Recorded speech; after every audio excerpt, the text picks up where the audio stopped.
movement, which is far bigger than any of us. MAGA 2024! Magagas for a reason. How else can you, from now on, I don't know how else we can speak in the words of Mr. Trump without using that particular effect. I was telling somebody that you start doing a baby voice, and they got a kick out of it. I don't remember who it was now. Yeah.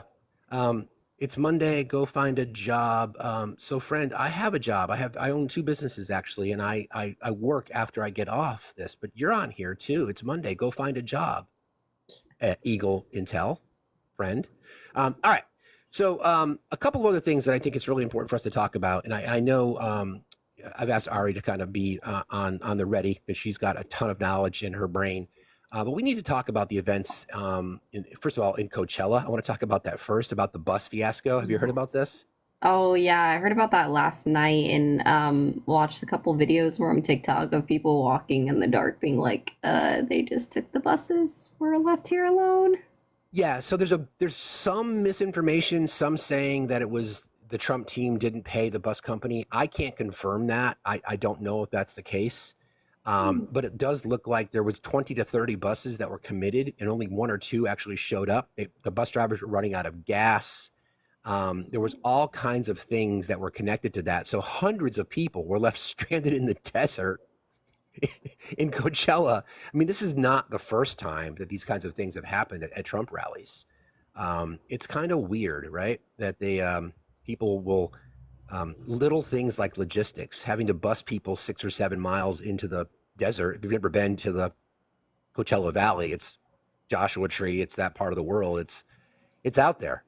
it's out there. It's remote, but they didn't bother to secure the exit strategy, so to speak. Yeah, doesn't sound like it. And I wonder what happened to the bus drivers that had committed then. You said they just couldn't find gas, maybe? That was part of it, yeah. So there were 20 or 30 people, or 20 or 30 buses that were running in loop that got people out there, but people at the end of the night were just wandering aimlessly because the buses weren't showing up. Bus drivers ran out of gas trying to get gas. The filling stations that they were using apparently ran out. They had to bus another 30 or 40 miles to get gas. They ran out on the way to get there. So the whole thing was just a cluster. Yeah. Sounds like the gas that. they used was depleted, exactly. So I think that's bad enough. I think I wanted to sort of touch on a little bit of the 1798 Aliens Enemy Act too. Have you been reading about that as well, Ari? No, actually, I hadn't. So in one of his speeches, everybody please keep liking and sharing, and tapping is clapping and sharing is caring, friends. We appreciate that. Let's get out the FYP and stay there. Appreciate you very much.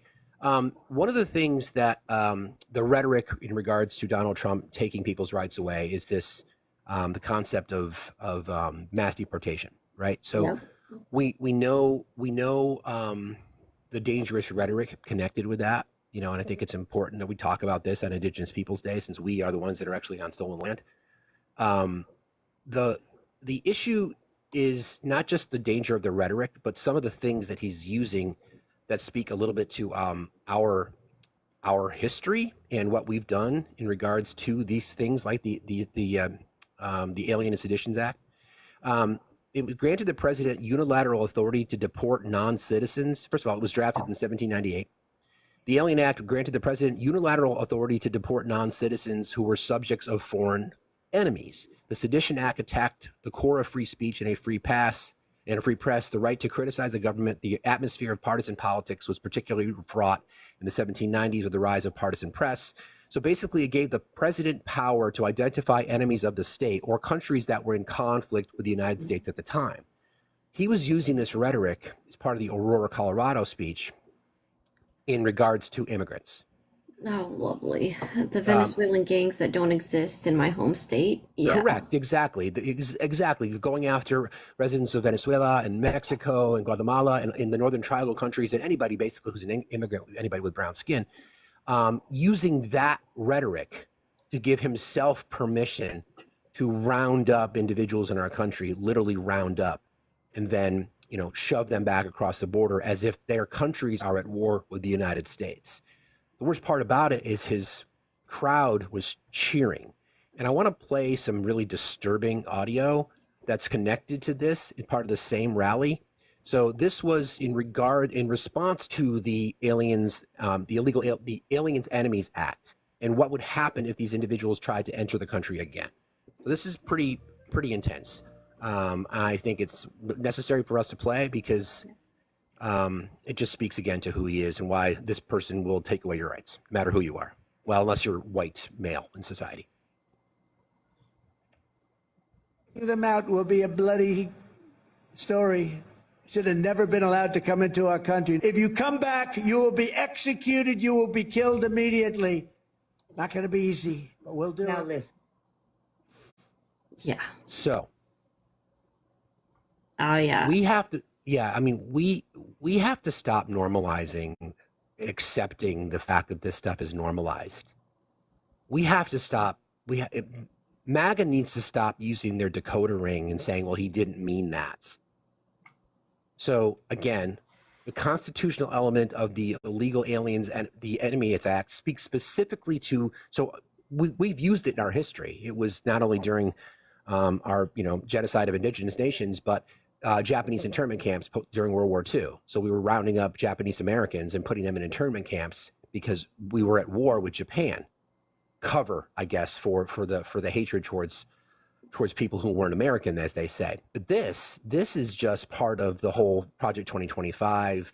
Let's utilize the power of the government to just round up people. So this conversation about mass deportation, no one's ever been able to explain how they're going to do it. No one has. It's a fear tactic. Yeah, it's a fear tactic. And then you heard his own words. I'll play it again. How dangerous this is. It's ridiculous. If you come back, you will be executed. You will be killed immediately. Not going to be easy. You'll be executed. You'll be unalived immediately. His words. So, and then again, the people behind him are cheering.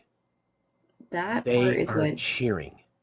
gets me. It's like, is somebody holding a sign that says cheer now somewhere out there, and then they're just going along with the sign, or are they actually happy to say let's unalive people for just trying to come back because maybe they have family here? Did anybody think about that? No, I mean, I think that's a very, really, that's the important point. First of all, again, the idea of this mass deportation exercise, literally, how would that work? I would love to have someone in MAGA, because I ask that questions all the time when they bring it up. How would it work? Would you literally just have ICE drive down Main Street, USA, knock on doors and say, do you have anybody with brown skin here? Your papers, please. Literally, how would that work? Well, How would that work? there is a law in Arizona already that basically allows for racial profiling. It was passed way back in 2008. I know about it.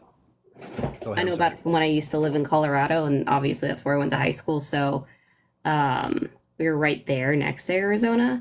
But you can literally look it up. It's called Show Me Your Papers. That allows might be a migrant.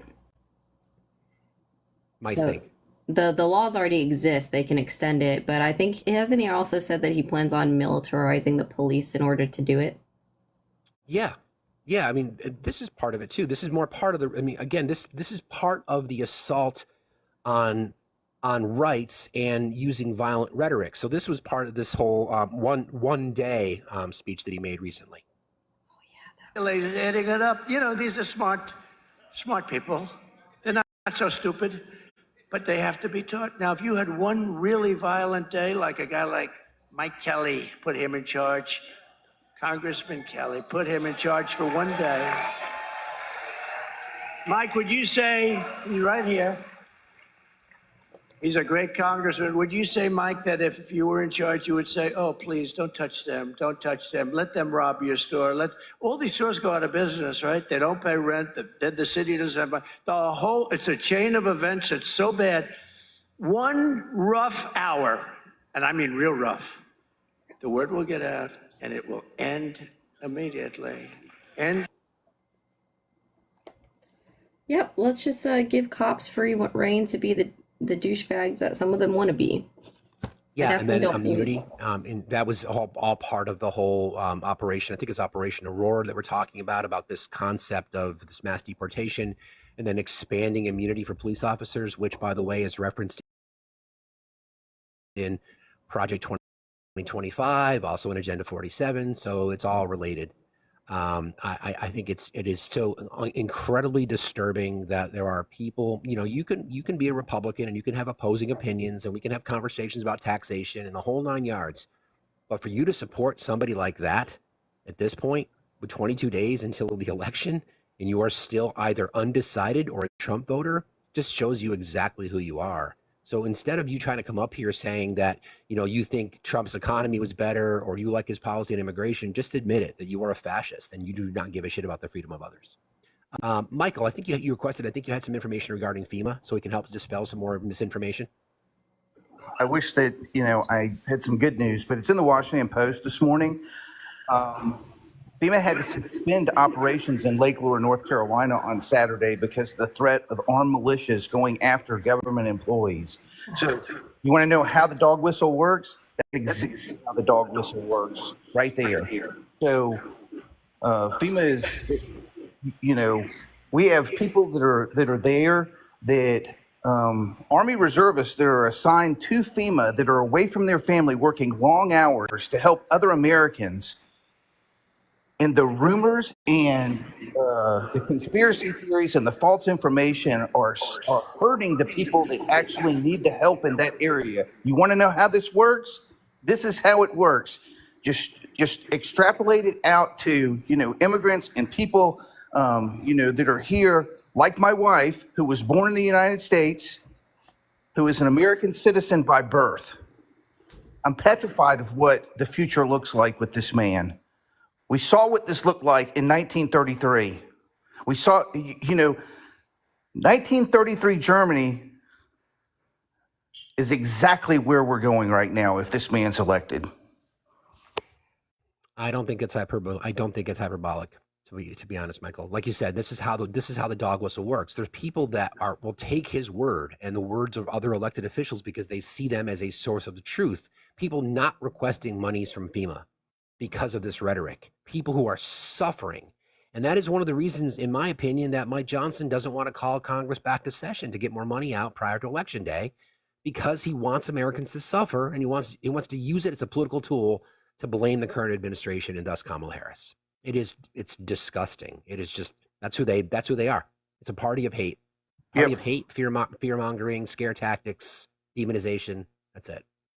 Mike Johnson was on Face the Nation yesterday, and still with the dog whistle, with the false information that he's pushing out about non-citizens voting in the election. Exactly. That is the Speaker of the House of the United States spreading false information here in Georgia. I don't know. I'm sure that you're familiar with the Elections Board, but one of the laws that they passed, or one of the rules that they passed, is that every poll in the state of Georgia now has signs out of it that's outside the polling center that says only U.S. citizens. I mean, what do we like? I can't just wrap my head around what we've become as a nation and the values that we stand for. We might as well take a grinder to the bottom of the Statue of Liberty and take the slogan off the bottom of the Statue of Liberty if that's what we've become. The newest arguments I've heard about the Statue of Liberty is that it was given to us by France, so it doesn't count. Yeah, it's voting starts tomorrow here. I'm going to cast my vote tomorrow here in Georgia. So I'll report back to you on what I see. But there's also a lot of rumor of people monitoring the polling sites. It'd be interesting to see. 4 years ago, we saw some of those people that were monitoring the polling sites with weapons. And Georgia has one of the most liberal, laws that there are in the United States. So it's just a complete fear and intimidation tactic. Because they can't win a free and fair election, Michael. It's obvious. Yeah, well, thank God yesterday was the Pride Parade here in Atlanta, and it was one of the largest Pride parades that I've seen. I've been to resident of Atlanta all my life, and I was. There were at least 20,000 people at this Pride Parade yesterday, and That's awesome. it is.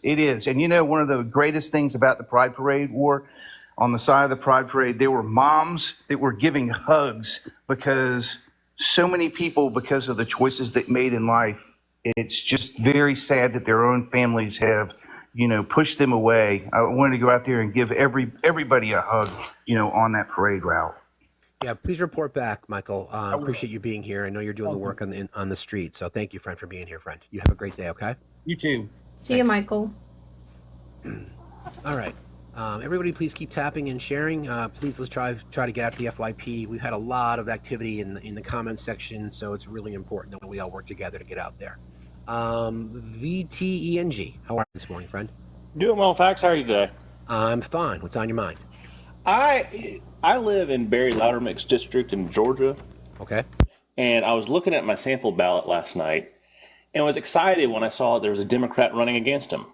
Awesome. And then I went to her website. She is not a Democrat at all. We've heard that story. Her policy platforms on her front page are deport 20 million illegals. Like, second point. Like, this is not someone who's voting with Democrats. This is someone who is MAGA, who thinks Barry Loudermilk is too far left. Yeah, she's a plant. We know that. I'm going to bring up Nikki real quick because she's got some information on that. We've seen it before in other districts. These are the kinds of things. This is why it's really, really important that you investigate your candidates. Yes. Yeah. So I saw it last night and was wanted to bring it to you to make sure that folks know that in some of these smaller district races, we got to pay attention. It like my wife and I were looking at it going, oh, this is not who we want to vote for. No. No. Yeah. Hi, I'm Nikki. I'm above you. Hi there. It's District 11 in Yes, ma'am. Georgia. Yeah. It's Cobb. I'm there. It's mine too. Nice to meet you. So the person that is on the ballot, her name is Katie Stemper.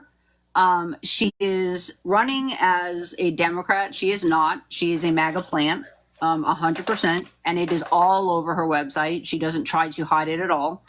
On the other side, there is a Secretary of State approved write-in.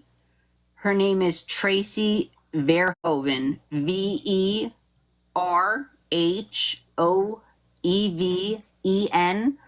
We do have her information in our Discord. VT. Yes. If you're not in our Discord, you can join the Discord by Gregory down there with the little red, white, and blue symbol, or faxes link. They're both their link trees have the Discord in it. We've got all the information on her.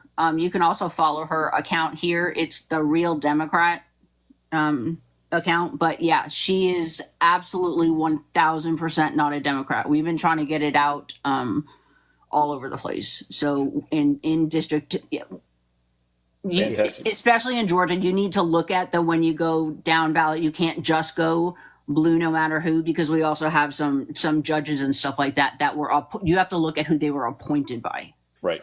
I think it's a cautionary tale for everybody. Make sure you're exploring your candidate, because we've seen this before. I think it was in North Carolina, where there was someone who the Democrats were excited about because it was going to flip the control of the legislature. Come to find out that was a Republican plant. So it's really important. Again, democracy is not a spectator sport, friends. You got to be involved. Yeah. But thank you for bringing that up, Nikki. I appreciate that. Yeah. So anybody needs to know anything more on them, if you join the Discord and everything, we have information. We have both of their platforms posted, so you can actually go look. But yeah, she doesn't hide it at all. That's right.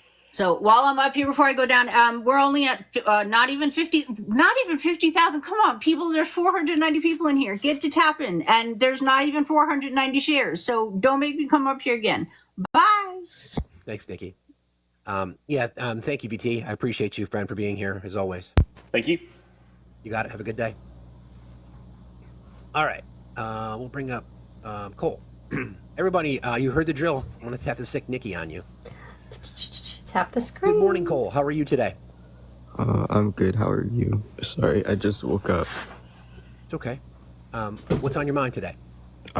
So I joined and I kept hearing people talk about Georgia, and I live in Georgia, and it's my first election, so I understand the importance of voting down the ballot, but I don't know how to know like who is gonna be on there so I can look. Does that make sense? Well, who are you planning on voting for? Kamala Harris. Okay, great.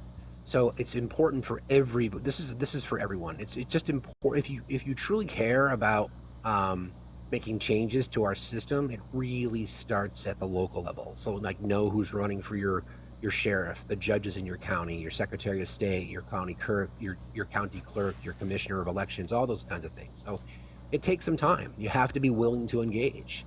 I mean, I know who the people that I'm voting for, what they stand for, what their policies are, what their backgrounds are. If they don't have a lot of information, I contact their campaign office. I've talked to candidates before, and I'm glad I have, because in some cases I decided not to vote for them, even though they were a Democrat, because I didn't like some of their policies.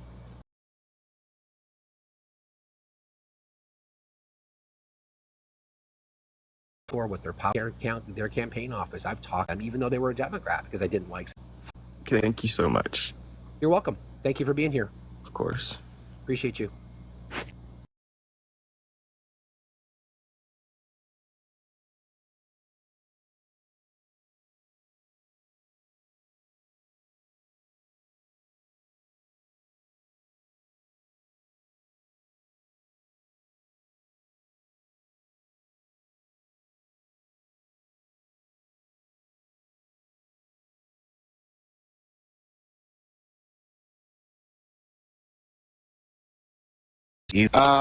For your proof of citizenship. Yeah, 100% the same. One that is of legal process, and the other one that is literally a violation of your constitutional rights. Right, exactly. Yeah, totally the same. 100% the same. Yeah. And his justification for that is the end result is the same. Well, the end result to, how do I put this? The end result to living life is to unalive. At the end of your life, you unalive. But it's still illegal to unalive somebody against their will. Like, just because the end result is the same doesn't make it equivalent. That was his argument. And I just had to come up here because I'm hoping he'll come up here and stop being a coward chirping in the comments. Well, that's what we're left with now, Tony. Sadly, I mean, for people to be, first of all, to defend a rapist, to admit publicly that you're going to vote for a rapist, a 34, twice impeached, 4-time indicted, sexually abusing, fraud, so 34-time convicted felon, pending more, is a lot in and of itself. But when you try to make this false equivalency that you get pulled over because you have a broken headlight, or I'm just going to knock on a door to see if there's any brown skinned people in there. That's what we see from MAGA. That's what we see. They will attempt to justify everything. And if they don't justify it, they'll say, I'm okay with that. I'm okay with unaliving people with brown skin coming back into America after they've been deported the first time. Of course, because they say, oh, anybody crosses the border. They're not. It's not going to be the people that look like you and Ari that they are suspecting. It's not. Correct. It's not going to be those. It's going to be people that look like me, like my partner. You're right. I don't think Ari's necessarily safe. I mean, I'm the one that's the safest. And no matter what happens this election, nothing's going to change for me. I'm at the pinnacle of privilege, right? Yeah, it's a sad system we live in. Yeah.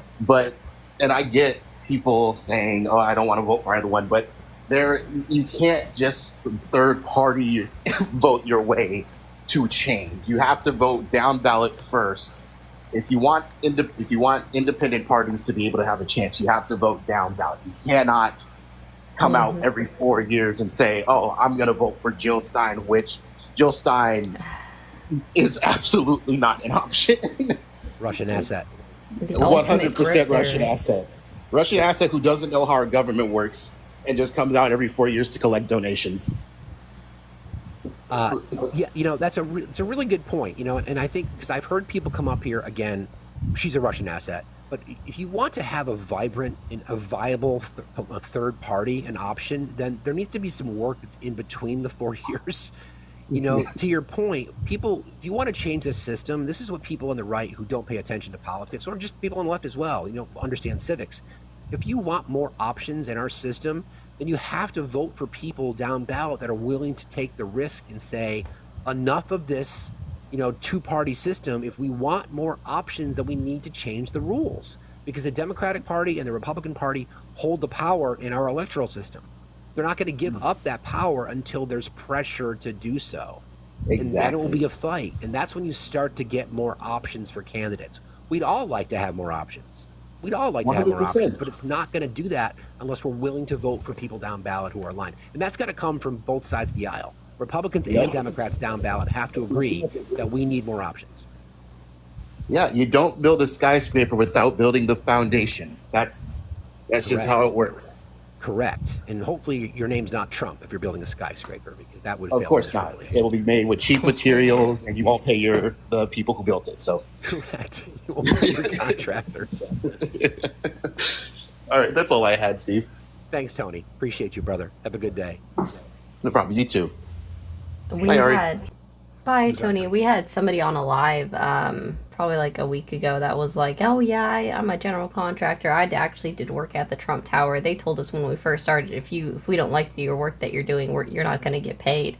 He's like, "It just makes sense. You don't pay for bad work." And just like, what?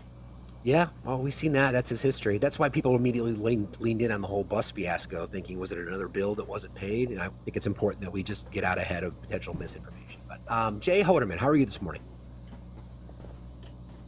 Jay Hoderman? Yes, how are you today? I didn't quite I'm catch doing well. I'm doing fine, hear- thank you. Good. What's on your mind? Good. So I was just scrolling through TikTok and I came across where you guys were talking about more candidates, and I keep saying that, and I keep getting a lot of pushback that this country should have more candidates than just two. And you're right, it does need to be on both sides of the aisle. I think the two-party system is not good for this country at all. Agreed. So I just wanted to say that. What do you think about Cornel West? Because he's on the ballot too as a third independent. Do you think that's bad for Kamala Harris then? No, there's not enough activity there. It's not viable. He's not even registering in the poll. He's not going to siphon votes. It's the same. I mean, I'll give Cornel West more props than Jill Stein, because he's always doing the work in between the election cycles, right? So he's out there. He's raising money for causes. So, but no, he's not going to pull votes from Kamala. No. Yeah, and And he's see, also and that's not. sad. Like I. Go ahead. I'm sorry. You're fine. There's a delay because your Wi-Fi is going in and out. But no, he's not even really a viable candidate, because the only independent one that's actually on every state's ballot is Chase Oliver. Mm-hmm. Cornell's not even on all of the ballots, unfortunately. And I'm not even sure if Chase is on all 50. Is he, Ari? I think he is. Okay. Jill Stein's not even on all 50 this year. It's kind of crazy. Right. Yeah, I mean, to your point though, Jay, it's like, I mean, it takes a commitment from literally Republicans and Democrats to try to fix this, because it's not going to change. They have to be willing to relinquish a little bit of power, and that's always tough once you get there, once you get a taste, right? Right. Yeah, I agree with that. I think they should relinquish a lot of power, not just a little bit of power. We the people should be in control of what goes on in this country and out of this country. I mean, do you agree with that?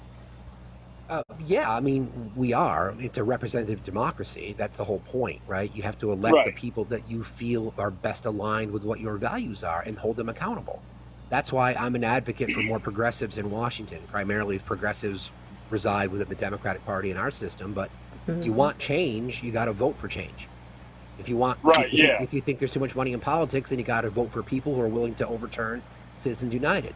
If you want expansion of the court, you got to vote for people who are willing to do that. If you want universal health care, you got to vote for people who are willing to do that. So, I mean, we have an opportunity here to flip the whole system on its head, and it doesn't require a civil war to do that. It just requires people with courage and hold your politicians accountable.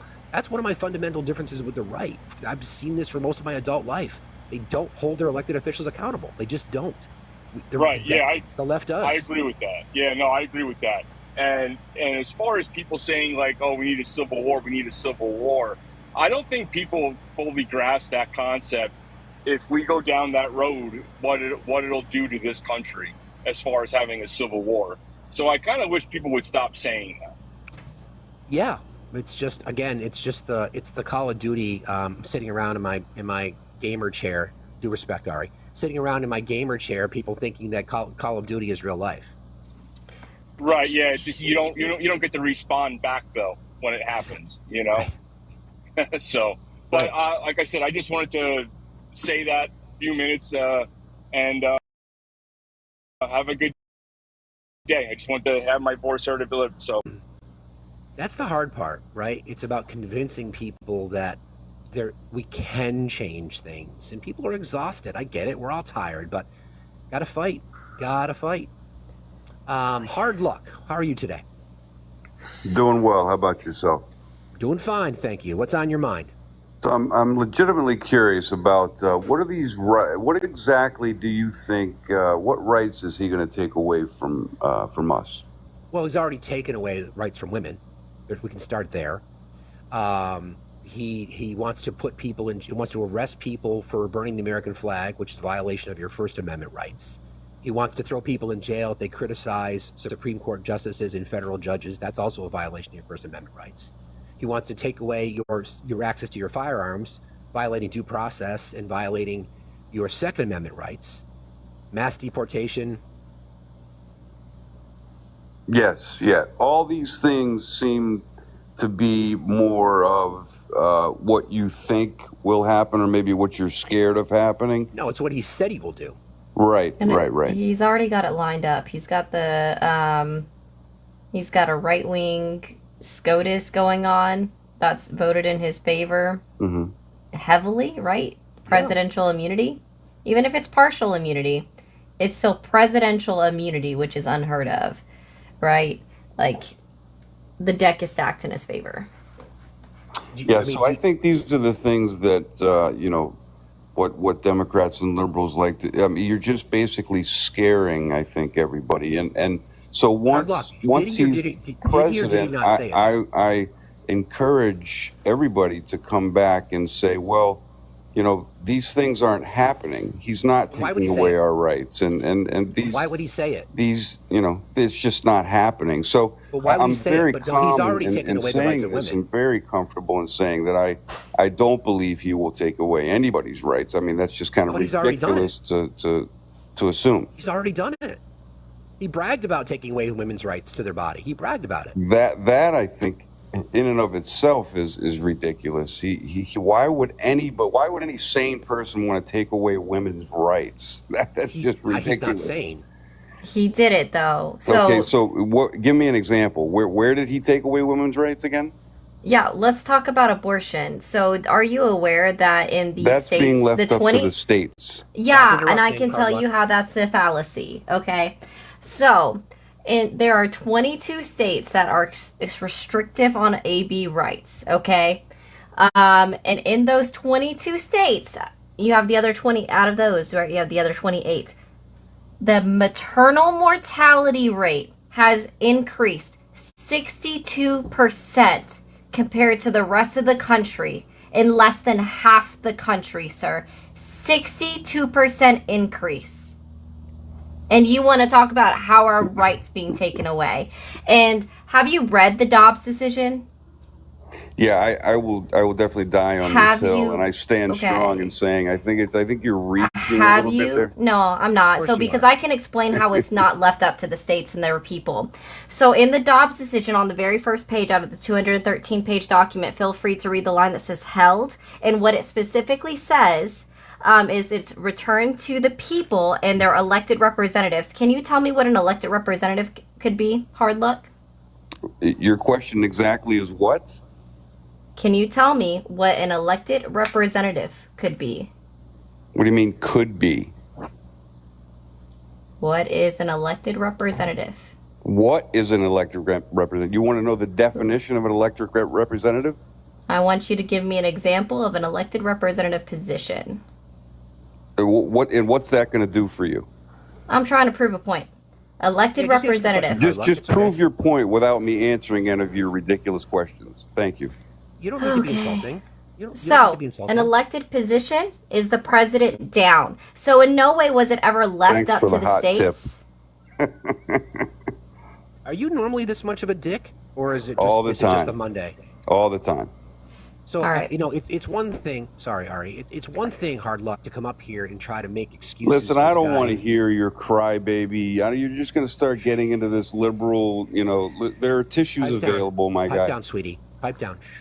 Okay. I know it's. It must be difficult every day having to defend voting.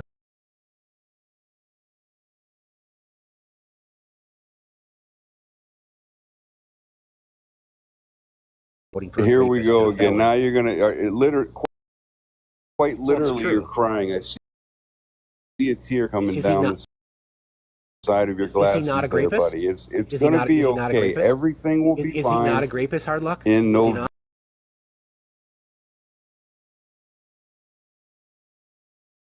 November, not? when he's president, not a I'm going to rapist, hard come luck? back to your page Is and it- I'm going to ask you Second Amendment. So that should definitely be a felony, and whatever he's It's not, suggesting happen, it's it not. definitely. It's also the proper way to hard luck, buddy. It's your opinion. It's Cupcake. also It's your the opinion. proper way to dispose Absolutely, of it's the my flag. opinion. It's also the proper way to dispose of the American flag is by burning it. Yeah, Yeah. you are 100,000% correct. But when you have scumbag, crybaby cowards that want to burn the flag for a political reason, those are the people that need to be taken care of. Taken care of in what way, Cupcake? Cupcake, I like that. Good, I'm glad. Anyway, what the. Yeah, there he goes. And he ran. I think he got clapped. Oh, well, that worked out. Someone was asking me if they could pay to kick him. Yeah, we don't. Thank you, but we don't do that. But anyway. There's your answer, friend. Yeah, there you go. Good morning, Matthew. How are you? I'm great. Ari knows that I'm friendly. Okay. Honestly, in being from Canada, a Trump win is very scary for many reasons because the tariffs that were placed on the timber industry that affected Canada and the United States was bad. The Chinese tariffs were even worse. And he wants to do that again. And from what every time I have been in RE Dem or any of those like conjecture of people's lives, you have every economist says that it will destroy the middle class if he puts tariffs on China and companies that are planning to possibly leave the United States. It will destroy the middle class, and that will hurt Canada, where I live, and that's scary to me. We need somebody who actually knows what they're doing. It's like he doesn't know what he's doing. That is the thing that these idiots like the last guy that was just up here don't seem to understand. All they have is name calling. They don't understand facts. No, Matthew, they understand. They know that Trump is a failed politician. They don't care because they like his hatred. They are womenizers, they are sexists, they are bigots, they are transphobes, they are homophobes, they are racists, and they like that. And and that's why they want to swim in the water. That's why they laugh when Aries talks about how women are losing their lives, because they don't care. So they will literally, let's think of it this way. They're going to vote for a grapist. Yeah. They're going I was to watching. they're going to put on a hat. They're going to have a T-shirt. They're going to buy a Bible. They're going to buy sneakers from a rapist. Exactly. I was watching Diva Talks yesterday, and like two separate people were on her panel, and they started maniacally laughing. And she's like, "Oh, they're about to become unhinged Yeah, it because happens. she knows what she's talking about." We see like, it all the time. when they start laughing like that, that means they are unhinged. MAGA are losing their minds because they know that he is losing in most of the swing states. And Ari State, which is, correct me if I'm wrong, Ari, but predominantly Republican Oh, in the North presidential Carolina? election. Yeah. More than likely, I hope it's even if it it's goes looking red. good. I just hope that Josh Stein is the one that wins the state for governor. Oh, absolutely, fair enough. Did you catch the live? I think it was yesterday or Saturday. Sorry, because today's Monday. Saturday there was a really intelligent African American who was like, I am not voting for that trash can. I want to be careful. We don't need to use qualifiers when we're talking about people of color. Oh, no. Ari uses the word trash can when it comes to Robinson. No, I get that. That's a perfect. We don't need to say a highly intelligent African American. We can just say people are intelligent. Right. Yeah, I yeah, knew where fair you're enough. going. But he was like super smart. Like he knew, like he was on the panel for like 2 hours, and anytime somebody tried to like shut down a point he was making, he was just like, nope, that's not.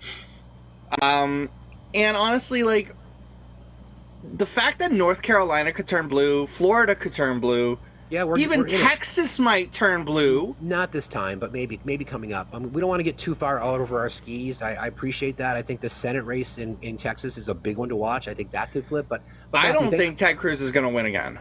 I don't think so either, but we'll see. But Matthew, we've got some other requests, but I appreciate you coming up. Absolutely, yeah, no Thanks problem. a lot. Perfect. Have a good day. Bye. You too. Bye, Matthew.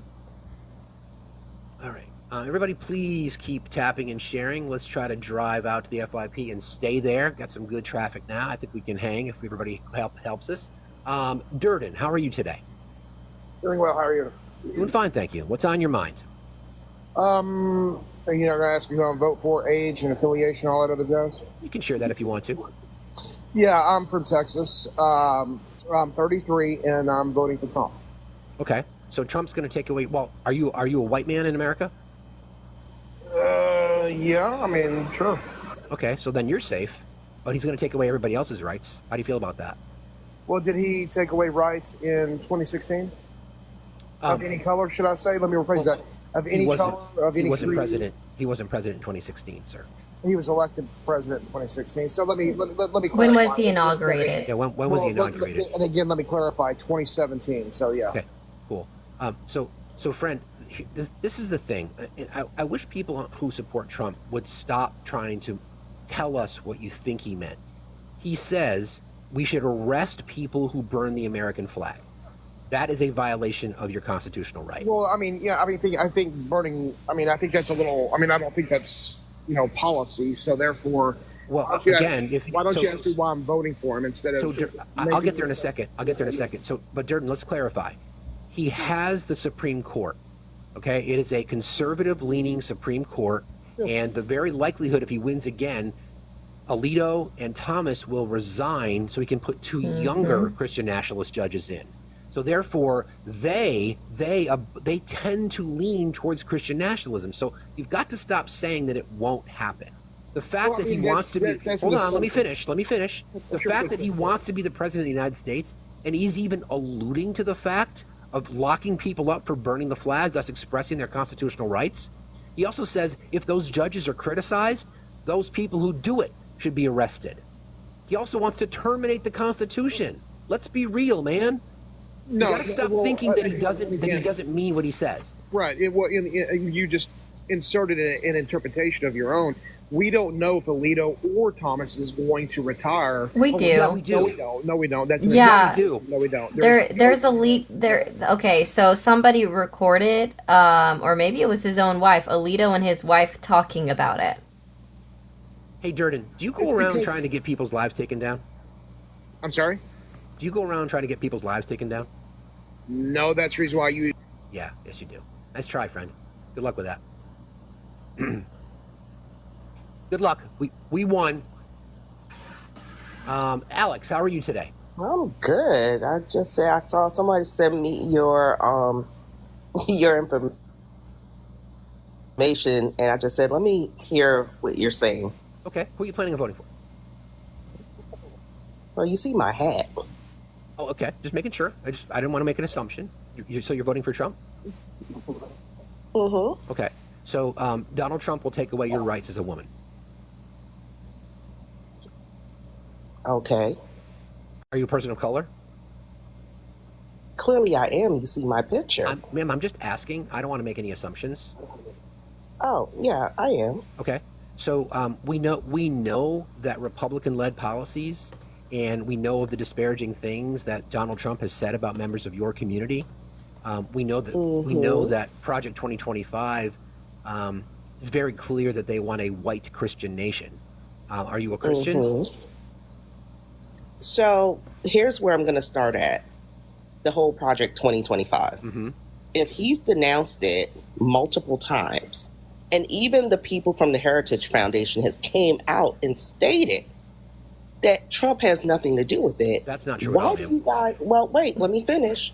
Well, I'm not going to let you spread misinformation. That's not true, ma'am. That's just not true. Why do you Yeah, guys because insist on Kevin, keep what's his saying it? face? Because Kevin, what's his face? I can't remember his last name, nor do I really want to. But Well, I saw the the guy leader Kevin talking to the media also the saying it as well. But this is my thing. of Project I like to do my due 2025 diligence. also went And I on an looked at interview Agenda and 47. said, Both of you talking at the so same time is not going to work. So, Alex, could you please let Ari finish? Thank you. yeah, so Kevin, I who was is speaking first. That's the problem. You can't spread misinformation, Alex. We're not going to do that. Well, okay? I'm not spreading misinformation. I'm No, going based you on. are. Okay, so I'm going to leave that there, and I'm going to say to you this: are you saying that he is the only president or only president that has ever utilized anything from the Heritage Foundation? Ma'am, what I'm saying to you No, is I'm that asking a simple question. Was he the only president that's ever utilized anything from the Heritage Foundation? if you're talking about the ACA, the Heritage Foundation said that they had zero to do with that. correct. So which would you like to believe? But Obama came out, stated in an interview that And the as Heritage President today, Foundation. that So you he want to believe the utilized Heritage Foundation the anyways, plan right? for the, So Alex, you want to Obamacare believe, from Alex, the Heritage Foundation. I mean, Obama said it out his own mouth. Alex, you want to believe the Heritage Foundation. So here's what the Heritage Foundation No, said. no. They said we have Listen, I nothing don't to do care. with I it, could and we give don't two want you to shits ever about- connect us with it I ever don't care again. about the Heritage Foundation. What I'm saying is this: Obama has came out of his own mouth and stated that he's utilized information from the Heritage Foundation.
Oh.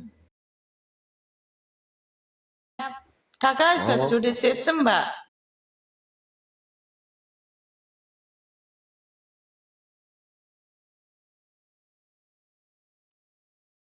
Any of Project 2025, because the majority of his cabinet wrote Project 2025. And I'm always shocked. People look on page 596 or look on this page or look on that page. They refuse to look at that document. I'm just floored at how many people will take the misinformation and run. And you can look up the PDF yourself. It's online for free. Yep. So we've got key tax proposals that could benefit the wealthy. That's all over Project 2025, and we know Trump talks about his tax cuts, lowering the corporate tax rate even more. Both want to reimpose Trump-era immigration limits. In fact, build the wall, synonymous with Trump going out there publicly. It's all over Project 2025. Where else? Both would ramp up executive power and the authority to fire federal employees. Trump has talked about replacing civil. We want loyalists within our party. Project 2025 has numerous references to fire thousands of career civil servants who keep the government running. It's another example. So, again, people who are so delusional that they are lost in the cult are unwilling to accept the fact that a pathological liar goes out there and says, I don't know what it is. I don't know what Project 2025, but yet everything that's shaping his policy, Agenda 47, the GOP platform for 2024, is Project 2025 light. Well, something that is also interesting to me about listening to these people is that I am in the DC metro area. Many of my relatives work for the federal government. He is targeting the federal government because there are so many people of color working for the federal government. Yeah. Let's be truthful, okay? This is not just about Trump loyalists. This is about ridding the government of all the minorities that he doesn't want in governmental positions. Because remember, he was the one who said black jobs.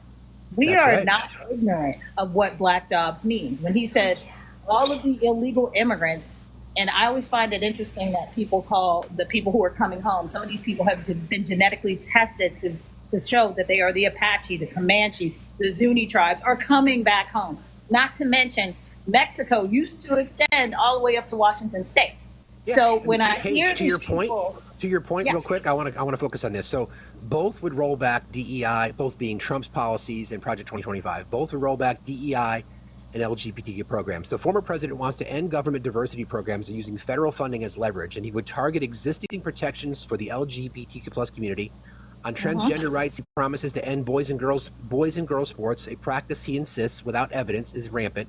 Trump would reverse Biden's extension of Title IX civil rights protections to transgender students and ask Congress to allow only 2 gender choices at birth. Project 2025, government should affirm that children require and deserve both the love and nurturing of a mother and father and the play and protection of the father. That philosophy permeates Project 2025, which means defines the ideal family and individual. It is so obvious, and the Trump agenda is just dumbed down for his followers. It's crazy that people think that these things are not related. It's nuts.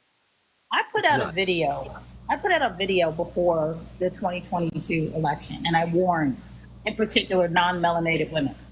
And I said, once they voted, I told them, I said, if you think that,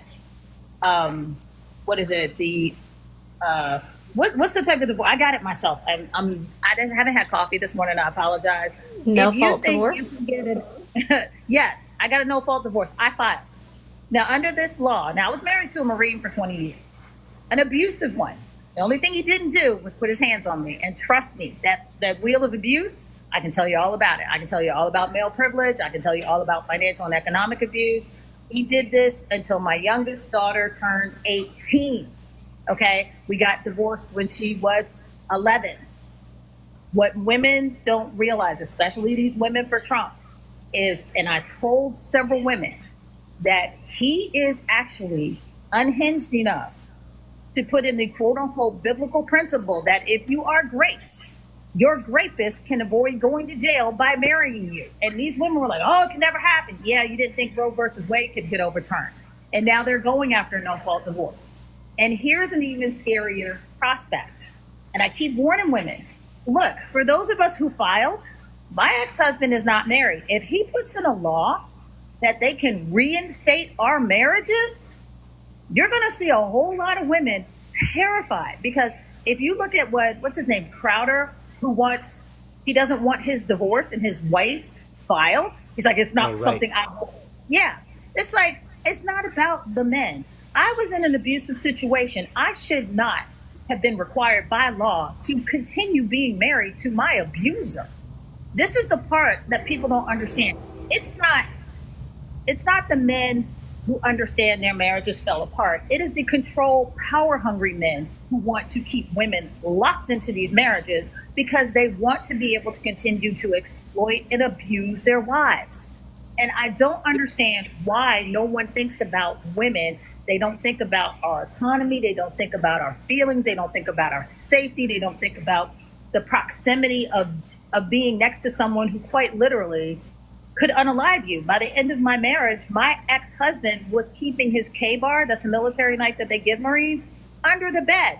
My own father said, you got to get out of that. A knife is personal. That's somebody who wants you to know that they took you out. So when these people say they support Trump, you're supporting someone who says it's okay for a husband to not only treat his wife like property, but he has the right to unalive her. This is what people aren't getting. I was in that dangerous situation, and I would never put somebody or force someone to stay in that situation. Not to mention the fact that all of these men who are supporting these laws tend to be incels. Think about that. These are men that a lot of women don't want. And they're angry because women have the right and the choice to say no. And people need to get that's the core of why some of these younger men are voting for Trump.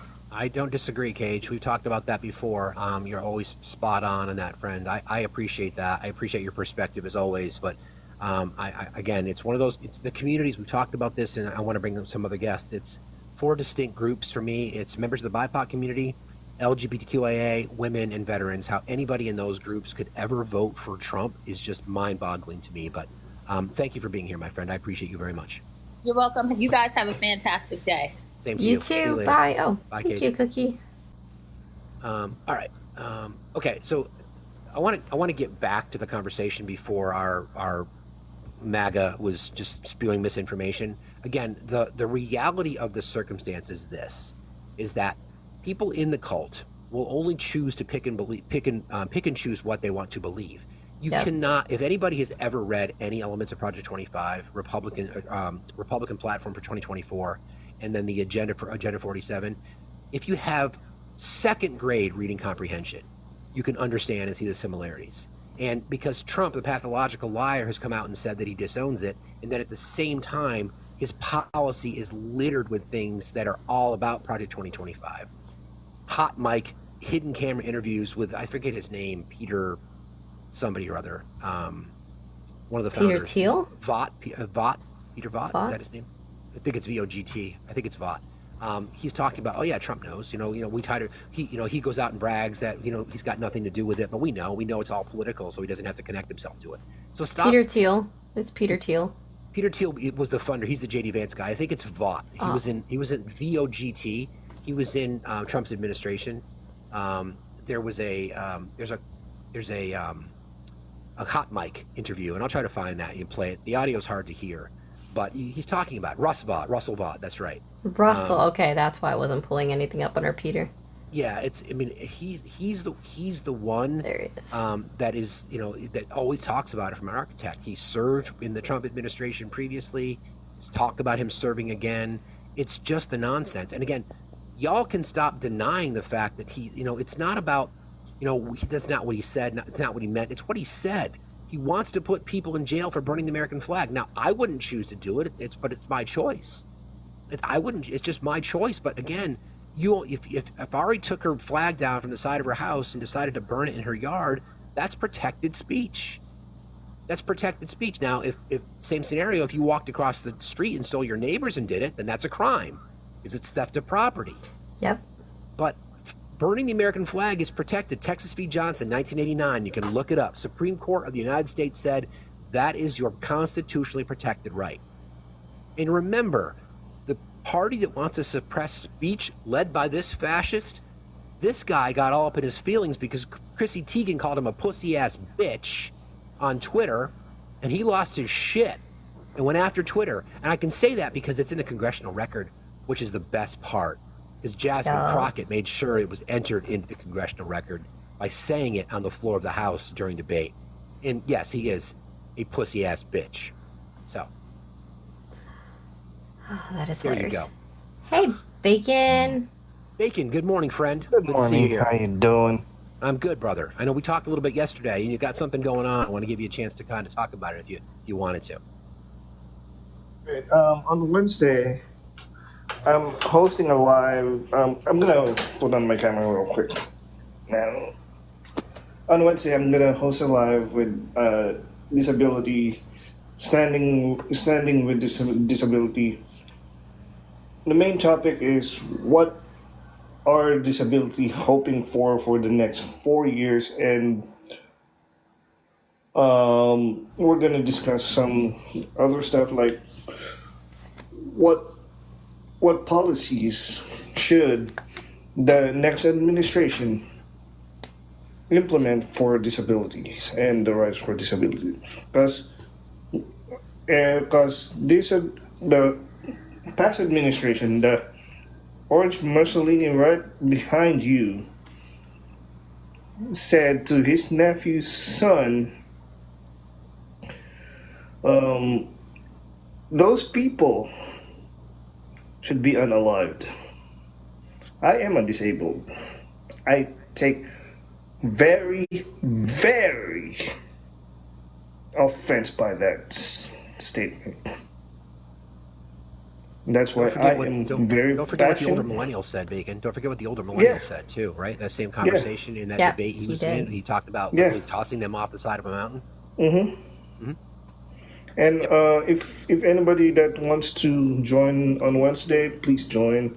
What time? But I'm trying. It will be 3 Pacific, okay, 6 Eastern, and 5 Central. Okay. And if anybody that has a disability that is voting for Kamala or even Trump, let's open it up. Well, I appreciate you, brother. Right. I'm glad you were able to swing by, and if you want to come by again either tomorrow or Wednesday and do another promo for it, happy to have you, bud. All right, and I'm gonna say this one more thing: check your voting registration and please vote wisely. Vote Kamala.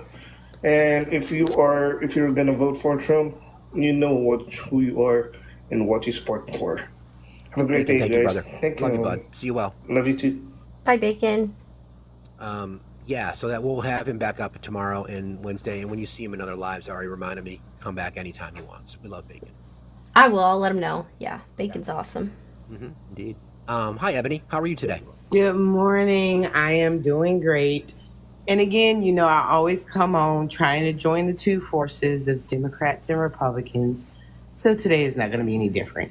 So again, everybody, please remember your neighbors stay right next door. These people in DC may be miles and miles away from you. So please talk to each other with love. And at the end of the day, I always point out the Wilmington Massacre of 1898, which is such a historical event of the two parties, when basically the minorities and the poor, white folks got together and they kept defeating these big businesses. I keep wanting to tell you that what the Republicans doing is playing on what you don't know and manipulate things. So again, I just want to be a voice of reason this morning. I know a lot of people might not agree with me, but at the end of the day, please do your research. Anything that comes out, please read it. Please look it up and be cognizant of the websites that you're going to, if they're entertainment websites or they are. Ebony, as always. Thank you very much, friend. Thanks, Ebony. You have a good one. You too. See you later. Purely political, could you request? You had a lot to say. I would really appreciate you coming up and joining us for our conversation. We don't bite, it's maybe a nibble, but not a bite, not a full-on bite. The funny part about this, not even funny, Ari, but the accusations that are made of the left for these violations of rights, and yet there's no evidence of it, and it's literally the party that they support are the ones that are doing it. So I don't know how they square that in their brains. Yeah, I don't get it either. Yeah. Hi, Auntie. Good afternoon and good morning. How are we, all beautiful people? Fine, thank you. And yourself? Very well, thank you. Very well. And an unexpected Monday off, so enjoying the bizarre day off. What's on your mind today? Yeah, so as most people listening in will hear, my accent is not an American accent, but I just wanted to quickly pop up and just remind everybody that a Donald Trump presidency will fundamentally weaken the United States military because his plans for withdrawing from the world, as far as leaving NATO, and also closing down multiple military bases across the world will lead to a reduction in US military power. This will also weaken America's logistical support and also leave American trade vulnerable in certain key areas. So a Trump a victory will effectively lead to a weakening across the board of America's economy and military industrial complex. And how exactly is that going to aid and abet a Make America Great mantra that he loves to talk? It won't. I had somebody yesterday literally come up on, I think it was on my live, and was saying we don't need NATO. Oh no, it was on Dem's live. He was just like, we don't need NATO. We don't need to be a part of NATO.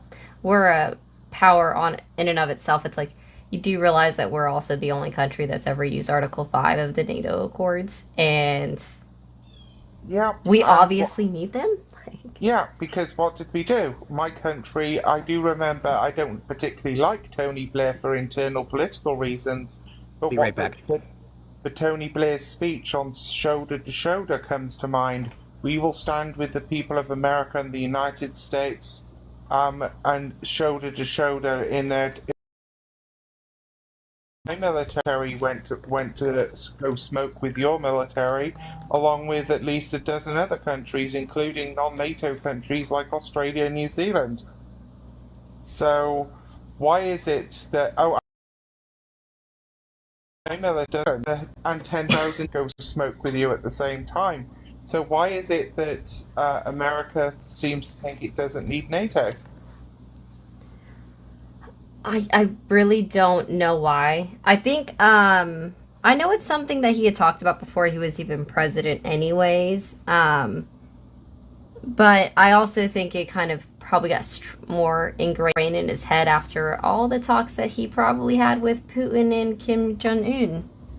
Oh yeah, well I think to be fair, it probably happened way before that because Putin went to what was then the USSR in 1978, and you know he had done multiple visits, and the last time he was in the USSR as the USSR no longer exists was 1988. So he spent 10 years going back and forth to that place. So you've got to wonder exactly how long of a game Trump has been playing. Got to give the man credit only on this, and that is that he's been playing a very long game at that. Yeah, I mean, the Republicans have been playing the long game for years. I mean, it's been a 50-year march towards the removal of women's rights to their body. And that's, they sold a bill of goods to their voters.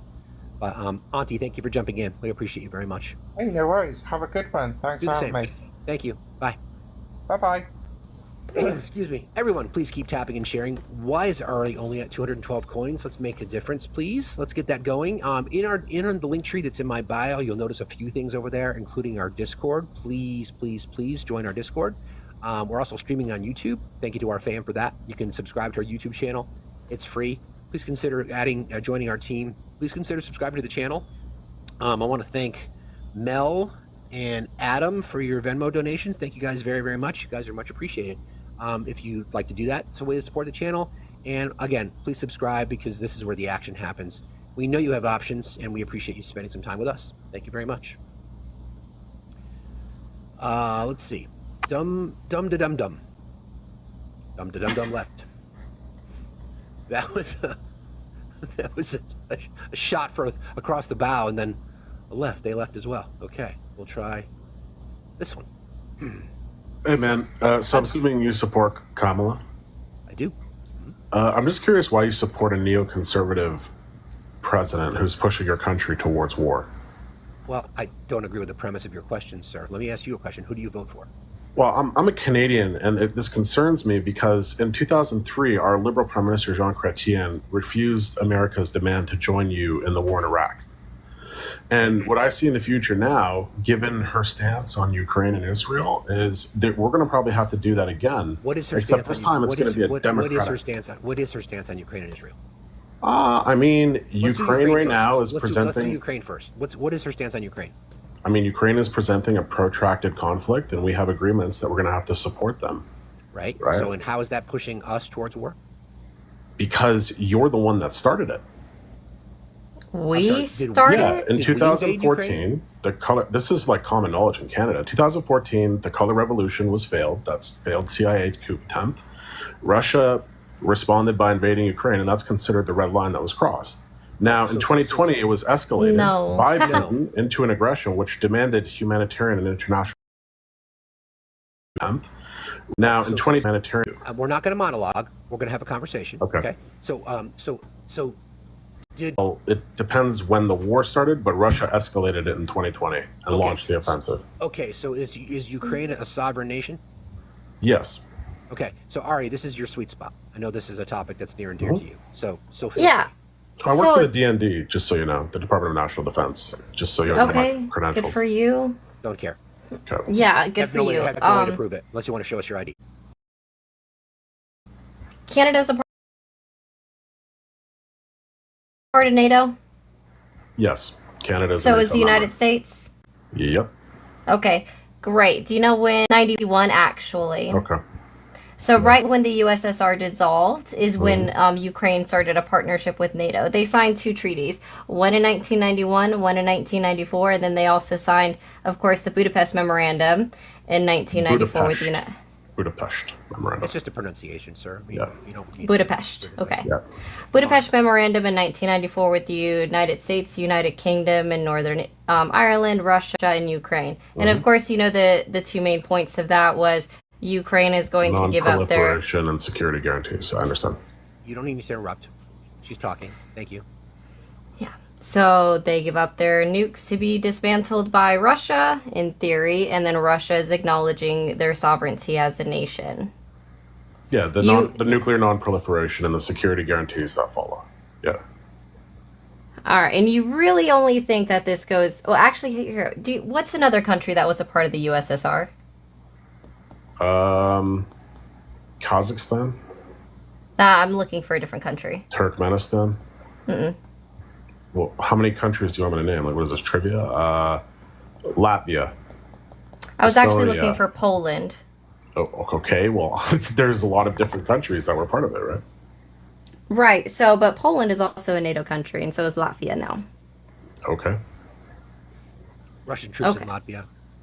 Yeah, they're there anyways, right? So, and you're trying to say that this only started in 2014?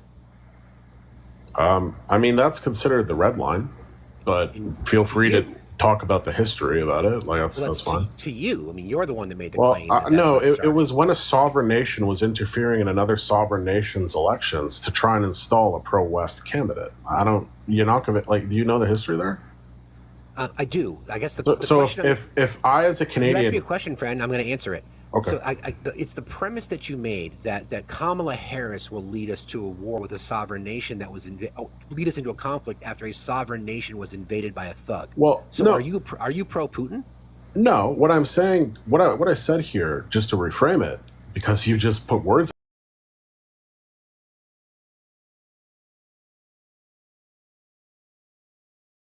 in my mouth.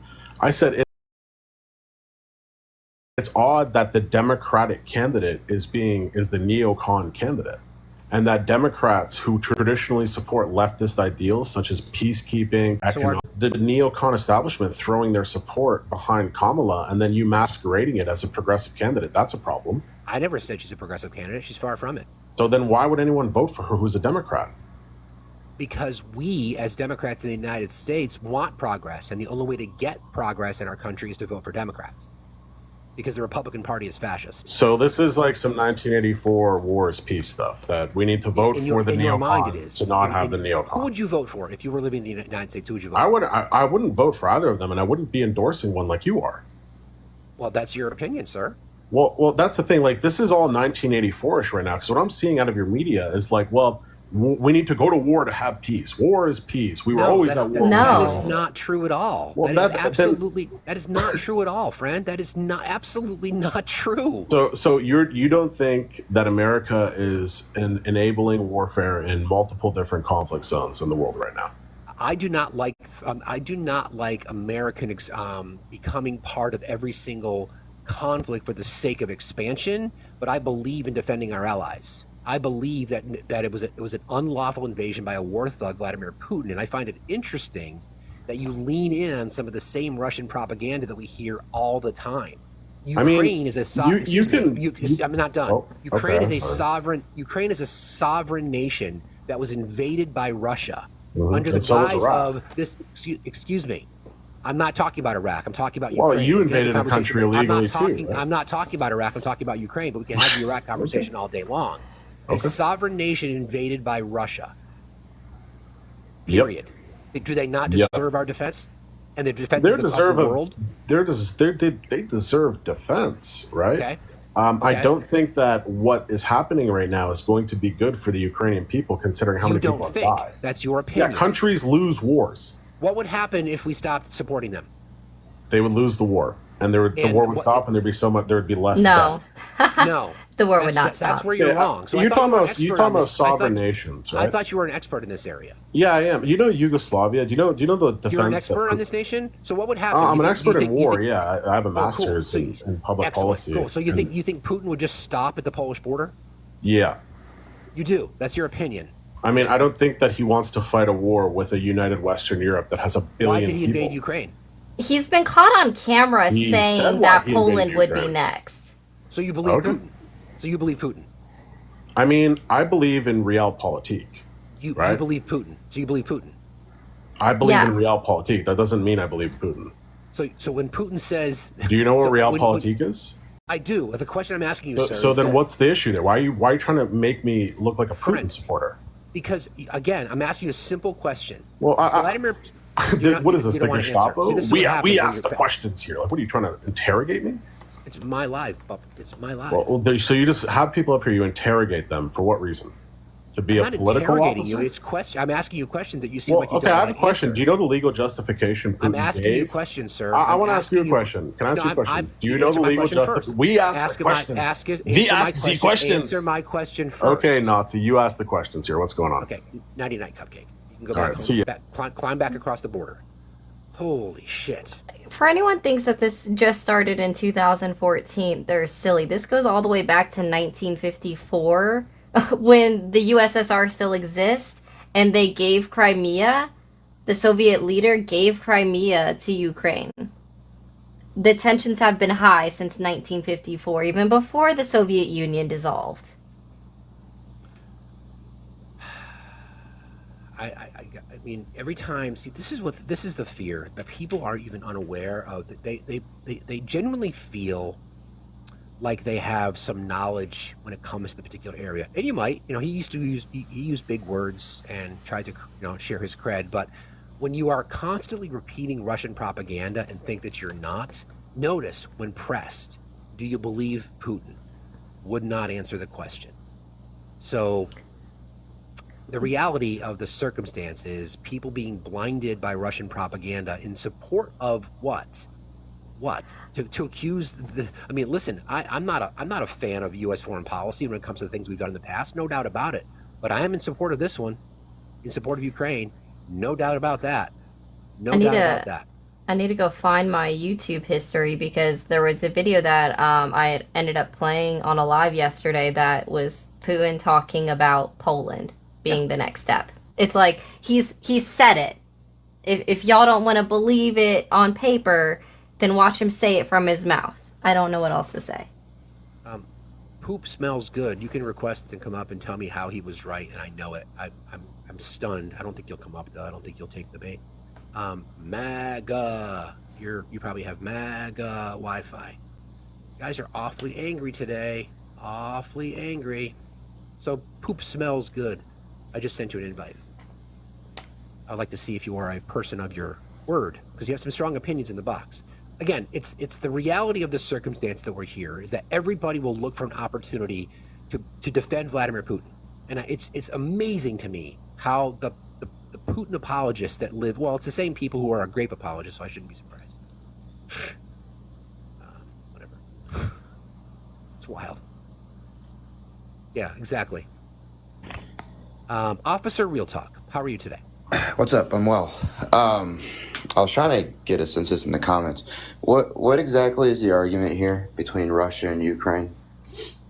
Russia's Vladimir Putin's a thug. He invaded its sovereign nation. Full stop. Yeah, Russian bad. I mean, I'd probably agree with that. You probably agree with that? Yeah, I mean, I think history is complicated. I mean, I think he invaded a sovereign nation. Was it justified? Huh? Was it justified? I don't think so. No, I mean, active aggression is a very real crime in the UN, so I'd say no. Okay, so what's the point? I think the point is that I think that the way that we have used Ukraine, the Americans, because of like the land bridge that goes from Ukraine into Russia, but the way we've used them as sort of like this Cuban Missile Crisis teaser has also been very poor for the Ukrainians. More Russian propaganda. Everybody, pay attention. It's not propaganda actually. I mean, if you look at the Baker Agreement versus the wants and wishes of NATO and why America would agree to things without its NATO partners, it's not a good start to relations for like the NATO Western Bloc and at the time like the Russian bloc. I'm sorry. Go ahead, Ari. I'm sorry. No, you're good. I want to talk about this. This actually isn't propaganda. Like I actually have an education in this. Officer, like, I'm trying to ask you a question. Yeah, well, I'm trying to ask you a question. Not complicated. Do you think? Sorry, ma'am. Go ahead. Do you think that we are the only country that's helping fund Ukraine? No, I don't. Great. So you realize that every NATO country is assisting in this, right? I'm not arguing the specifics of the 2014 war. I didn't bring that. That wasn't my point. I didn't bring that up. What is your point? Oh, don't overtalk a woman, Jesus. Yeah, don't. I don't care. Why is her sex matter? I mean, I'll apologize for overtalking a person. I don't think her sex is really that important. But you didn't overtalk me. You only overtalked her. I didn't mean to. I didn't hear her, actually. Like, when she started talking, I just didn't hear her. So I heard her fine. Huh? I heard her fine. Okay. Well, it has nothing to do with me being a misogynist, so we can make that assertion if you want to, but I'm not being hostile here. That's just ridiculous. Neither Facts nor Eyes called you a misogynist, and if someone in the comments did, then I wasn't going down that road. Okay. Just typically that's where this tends to go. Either way, I'm sorry. What was your question? Somebody had asked me. One of you two asked me a question. I want to know. I want to know your point. Like I don't know. I don't understand what point you're trying to make. And yes, it is another example of Russian propaganda. This is what we see. Is what I said true or not true though? Is what I said. Is the Baker Agreement a lie? Did I lie to you? The Baker Agreement is not a lie, but the way in which you're weaving things in here are part of the entire Russia propaganda game to justify an invasion by Russia to a sovereign nation. Do you think that history? Address what I just said, please. Do you think that history tells one tale or does it tell two tales? Address what I just said, please. Okay, I will address. I'm addressing it pretty directly. So when it comes to the Baker Agreement and NATO's charters never actually outlined that we would not expand past Eastern Germany. However, we made a deal with Russia through the Baker Agreement that we would try to control those wants. It's coming. Now, it's not coming at all. Okay. Now, America made that. Okay, so here, true or false? America made that deal with the knowledge of NATO. Did NATO know we made that deal? What? There was never actually. It was never actually signed. It was something that was talked about, but even they've come out and said that it was nothing that was actually signed, and it was a talk that was never official. Right. So again, my question: did NATO know that Baker had that conversation? And that those were the wants of Russia at the time, that we would not expand past Europe, and that we had agreed to this want in a private conversation. Was anybody else aware of that besides America and Russia? Don't know. Yeah, wouldn't know. I wasn't alive. I wasn't alive at that time. So here's my issue with that problem, though. Right? Is because there's more than one country that's a part of NATO that borders Russia, and they've been a part of that since before 2014. Right? So why didn't they invade Latvia, which also used to be part of the USSR, or any other country? Or why didn't they go after Finland before they joined in 2023 last year? And they have a port that's 20 kilometers away from a Russia naval port. So how about you explain that to me? If your contention is that we shouldn't be expanding NATO, why didn't they do something sooner to the other countries? I never made that point either. I think you're making points for me. I never made that point. No, I'm trying to understand what your point is. I've been trying to ask. I've been trying to ask fact-finding questions to gauge what your knowledge is. No, I'm asking you what your point around is, friend. I'm asking you what is your point. My point is that Putin is wrong because agreed. You cannot violate the sovereignty of other nations according to the Westphalian wants of the UN. Correct. However, when you take a critical look at history, so there's something that we use in history in political science, and you can look this up if you want, host. It's called realisms. You have defensive realism and offensive realism, and when you examine history and the want of governments through this, history actually just tells two tales. So what is your point? Last chance, friend. What is your point? What is your point? Oh, that Putin's wrong, but he believes he's right. And I was just curious if you guys. I don't give a shit if he believes he's right. He's wrong. So you don't want to. Okay, you don't care about general conversation. Okay, my bad. No, I don't care if he believes he's right. Yes, I get it. You want to argue with a sovereign nation. I get it. You want to argue with MAGAs. I get it. It's not about arguing with MAGAs, friend. Again, you can't. If you want to go through the nuances of history, and we can get inside the mind of a thug, and we can get inside of a mind of a person who's unalived his own citizens and suppress the speech of others and wants the LGBTQI community in his country to not exist. He invaded a sovereign nation because he wants to reunify the Soviet Union. Yeah, I know his history. Okay, that's the story. So then what else is there to it? Well, what else is there to it? Well, you were discussing the Ukrainian war, so I just wanted to see if you want to dive into some of the nuances of history. Vladimir Putin's advantage. Cool. So do you believe that the countries that are supporting Ukraine in defense of a thug is justified? I didn't hear your question. I'm sorry. What? Do you believe that the United States, along with other NATO countries, support in the defense of Ukraine is also justified? Oh, I mean, yeah. Okay, so then, cool. Have a good day. Okay, you too. What the hell even was that? I honestly, I don't even understand what that was at all. He's like, I guess he's not voting for Trump, so maybe that's a good thing. But I also couldn't. What? I don't know. What was your point? My head hurts. Yeah, it was a gish gallop. I agree. Not quite a gish gallop because it was more or less agreement. It was just a weird sort of flex. I'm not even sure what that was. I know. Let's see. The Hollis does not look like you're connecting, friend. Everybody, please keep liking and sharing. We're only at 70,000, guys. We got to get the likes up. We need to stay out of the FYP. So if everybody could power tap for a minute, that'd be awesome. I'd appreciate you all very, very much. Nuances, not yeah, exactly. Ronald, how are you this morning? I'm pretty Ronald. good. How are y'all this morning? Doing fine, thank you, sir. What's on your mind today, Ronald? I can barely hear you. What? I was going to say, what's on your mind, Ronald? Yeah, this Ukraine thing. Well, the United States took a government that was elected and kicked him out and put Lewinsky in power.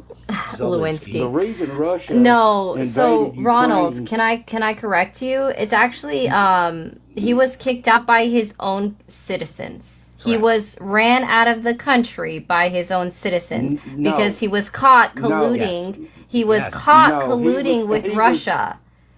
He was caught colluding with Russia, and his own citizenry did not like it. When he left the country of Ukraine, where did he go, Ronald? When he was exiled, where did he go? He went to Russia. I know where he went.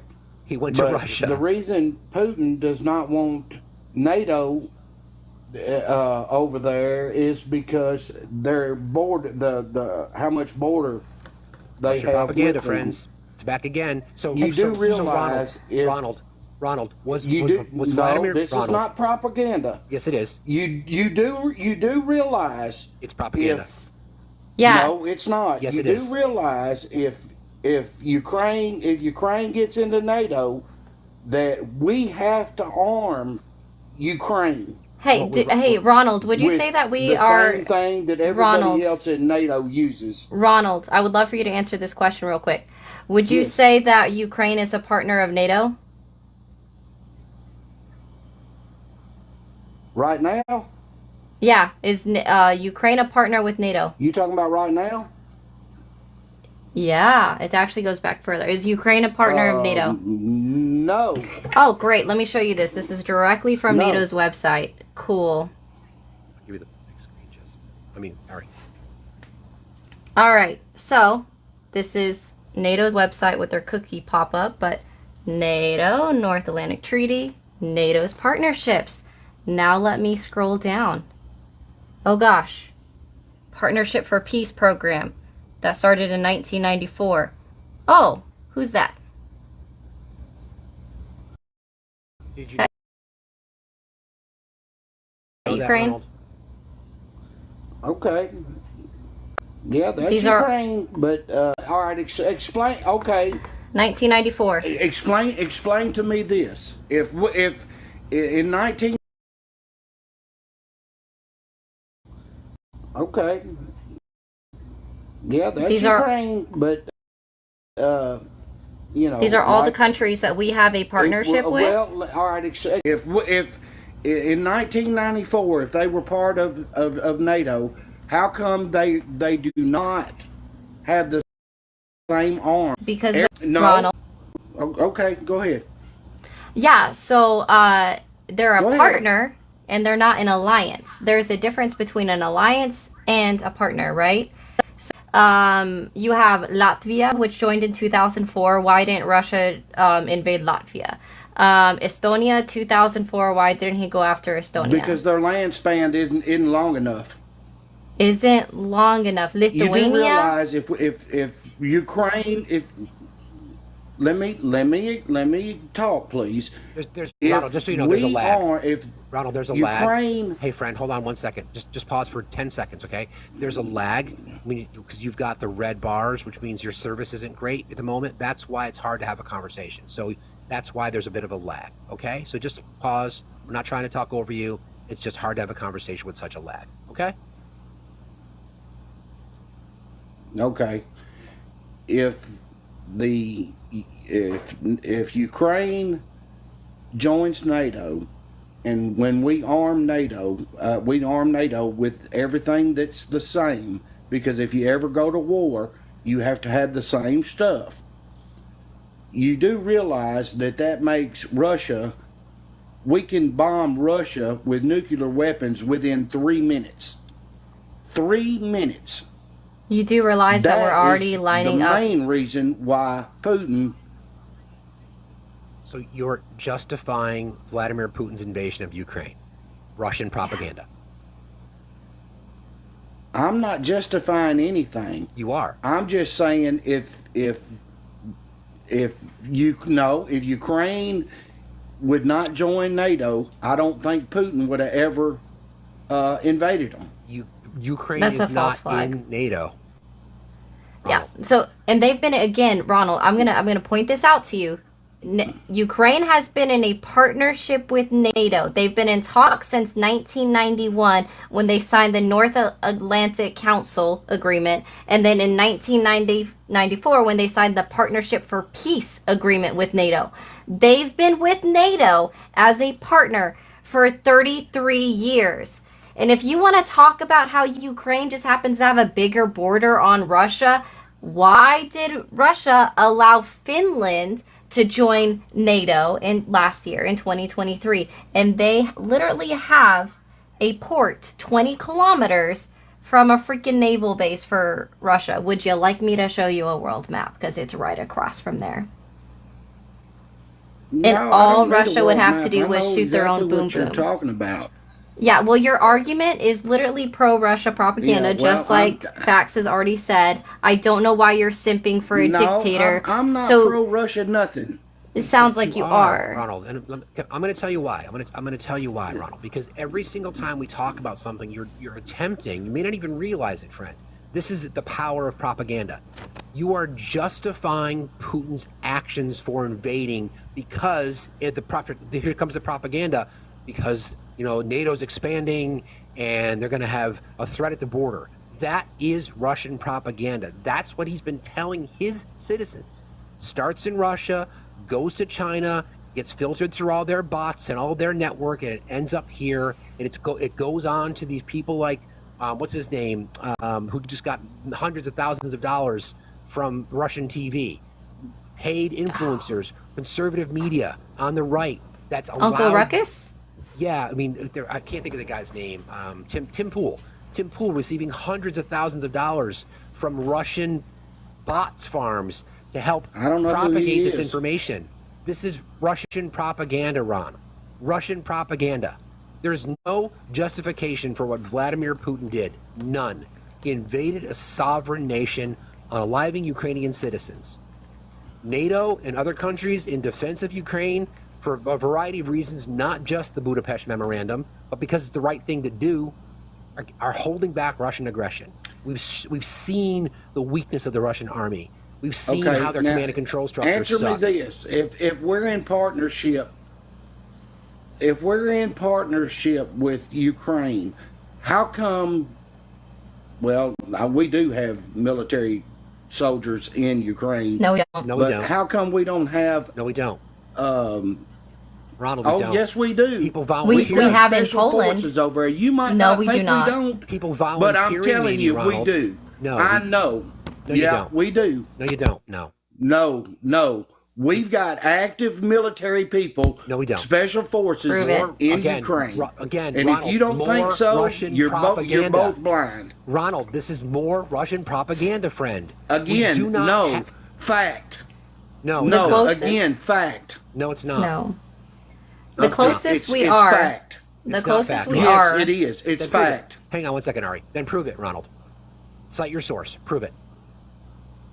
If it's You a can't fact, prove it. It's top secret stuff. Oh, but how do you know? But I know military people that got it. So do you know what? So we're supposed to take your word for it. Russian propaganda, Ronald. You can believe me. It's like taking your word.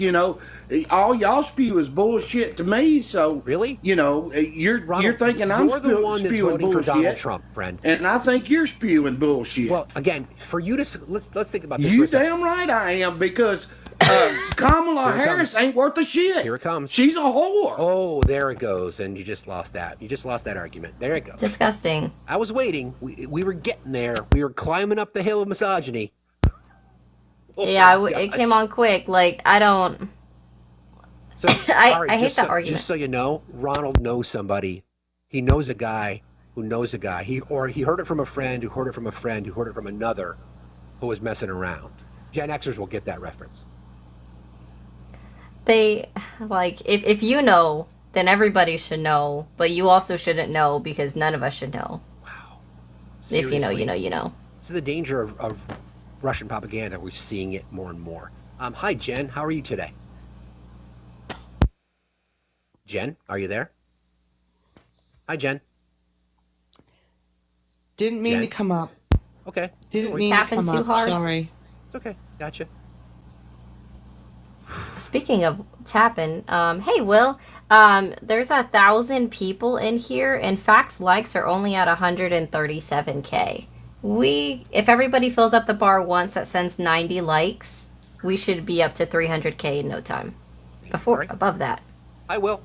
Hey, do you guys care if I come on like every couple of weeks and just state the obvious? No. So, what's the obvious today? Well, I was listening to that guy, and I want to talk about something a little bit different than the polling, because, we don't just do polling. We do general political consulting and outreach and voter persuasion, all that stuff. And I wanted to just point out there, you were making the point, Steve, which is so important. When you read stories about Kamala Harris outraising Donald Trump by $300 million, and you start thinking, okay, we've got it in the bag. This is great. She's way ahead of him in fundraising. You just saw the other side of the funding for Donald Trump's campaign right there. Exactly. And that is that Russia is dumping hundreds of millions of dollars again into social media. And this time, you made the point, this is the frightening part about it. In 2016, it was just a social media buy, right? Correct. So they took the targeting that Paul Manafort gave them and they dumped $1 billion into the swing states. And from what we know from the studies that have been done, between that and the Comey announcement, it probably swung that election by 2.5%. Now, you take that they're probably spending almost that much again in this election, and then add on top of that that they've got all of these social media influencers that you talked about. Like, we were just extremely fortunate that they caught Tim Pool and these other social media folks out there spreading misinformation. Tucker Carlson is probably the worst because he's just unabashed. But this is the scary part of America right now. We have it on proof that they're dumping money into these influencers. But do you think that guy cared? Have you talked to a single MAGA person that cares that Russia's influencing our elections right now? A single one? I haven't. I don't think they believe it, Will. I think sadly it comes to the whole Russia thing. So they didn't believe that to begin with. So because collusion, first of all, is irrelevant in the conversation. The fact that people were indicted according to the Mueller report, the example that you just gave of Paul Manafort, Mike Flynn, and Roger Stone, and everybody else that was involved in that whole debacle, they don't believe it. So, I mean, literally, I was running through my head the amount of Russian propaganda, the checklist of the things that he was talking about, right? Yeah. That's exactly what's happened. They're so convinced that there's this big plot, right? And it's so dangerous. And the biggest difference, Steve, between, I always try to point out to people, in 2016, it was just Russian influence and issues that surrounded our own election, right? So they were running social media targeting into these states specifically related to Hillary Clinton and making points about Benghazi and all these other things. But what you heard there, to your point, was it wasn't just an attack on Kamala Harris, it was a defense of Russia. And that's the big transition that's taken place since 2016. They actively defend Russia right now. And they're getting that information from somewhere. And the reason they don't think it's wrong is because it's coming to them through surrogates for Russia that label themselves conservative. Therefore, they think it's okay. And anyway, again, stating the obvious, but she's not the Republican Party that we grew up around, right? As far as the evil empire, not the New York Yankees, but yes, the New York Yankees. Ronald Reagan used to refer to the, Russia as the evil empire. And it's amazing. And they always reference Ronald Reagan as this, conservative icon. He would be rolling over in his grave if he heard Republicans today justifying Putin's invasion of a sovereign nation. 100%. And if you stack all the money on the other side of the issue from Russia, from China, and you compare that to what she's raised, even though she's raised more campaign to campaign, she's at a huge deficit versus the money being spent by foreign entities in this race. So I just make that point to say nobody can rest on their laurels. Don't quit giving if you can afford to give, because she's in the hole compared, to what's being spent against her, from a clandestine perspective. So anyway, sorry, man, I just wanted to get on my soapbox about that. Don't apologize. I appreciate that. It's another angle we have to consider about it. Literally, the more, I'm starting to really tune in. There were some subtleties in the past about some Russian propaganda that I was missing, but it's all part of the puzzle now. But thank you, Will. Appreciate you, brother, very much. It's in our focus groups and everything. Like you saw what happened at the end of that call. This is why, whether you like Bill Clinton or not, I just roll my eyes when I hear him say we've got to meet people where they are. Like, we're going to convert a huge number of these MAGA people over. The same thing happens in focus groups that you just saw happen in your live. In the end, you find out what it's really all about, right? Those comments he made about Harris are the truth about how he feels about women and women of color.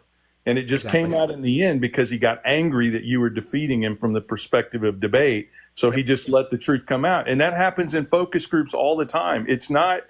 This is not a movement built on logic or facts or anything else. It's about a guy that said it's okay to feel that way and it's okay to say those things out loud. And the vast majority of people that support him for that reason. So preach, brother. Have a good day, buddy.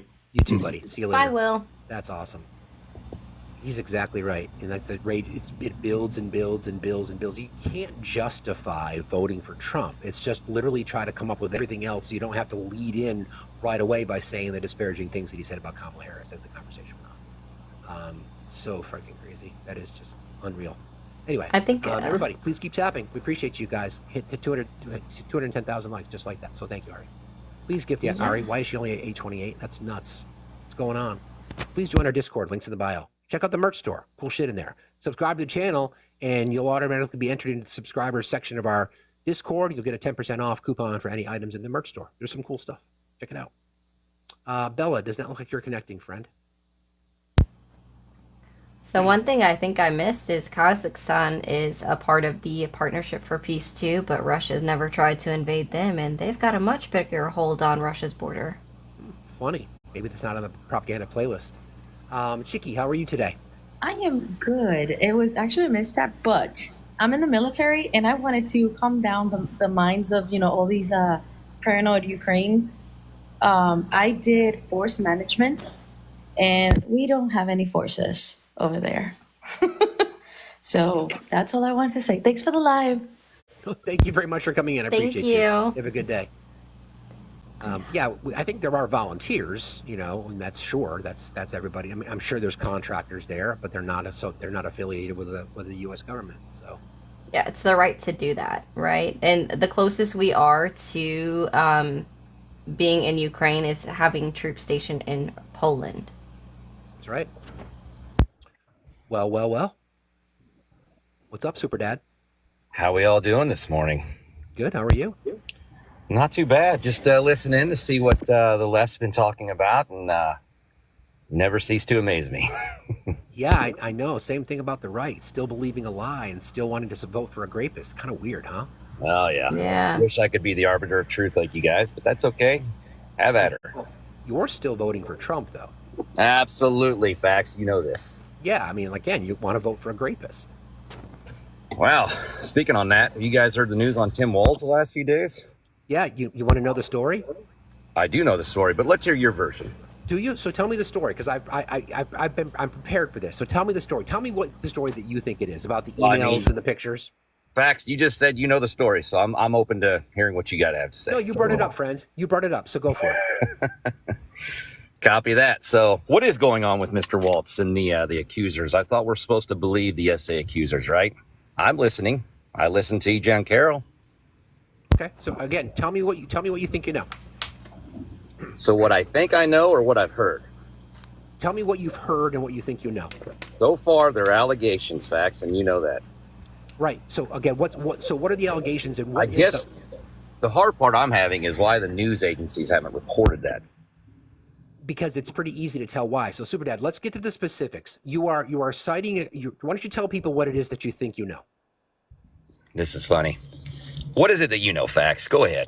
Superdad, I'm not going to play this game. What you're gonna do? You're gonna dissect what I say and then tell me I'm wrong. I can't be. This can't be real. I'm asking you. Blah, blah. You're the so one let's that have an actual conversation. Okay. This is your point that you brought up, Super Dad. So now you get to explain it, sir. Exactly. You're the one No, that I brought it up. So the tell me. comparison. So All tell right, me that's what what it is that you tell me what it is that you think you know about the situation with Tim Walz.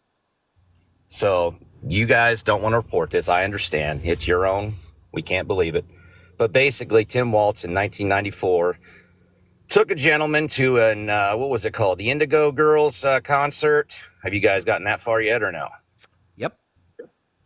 And then another one to see Alabama, 1995, right? You guys that far yet? Yep.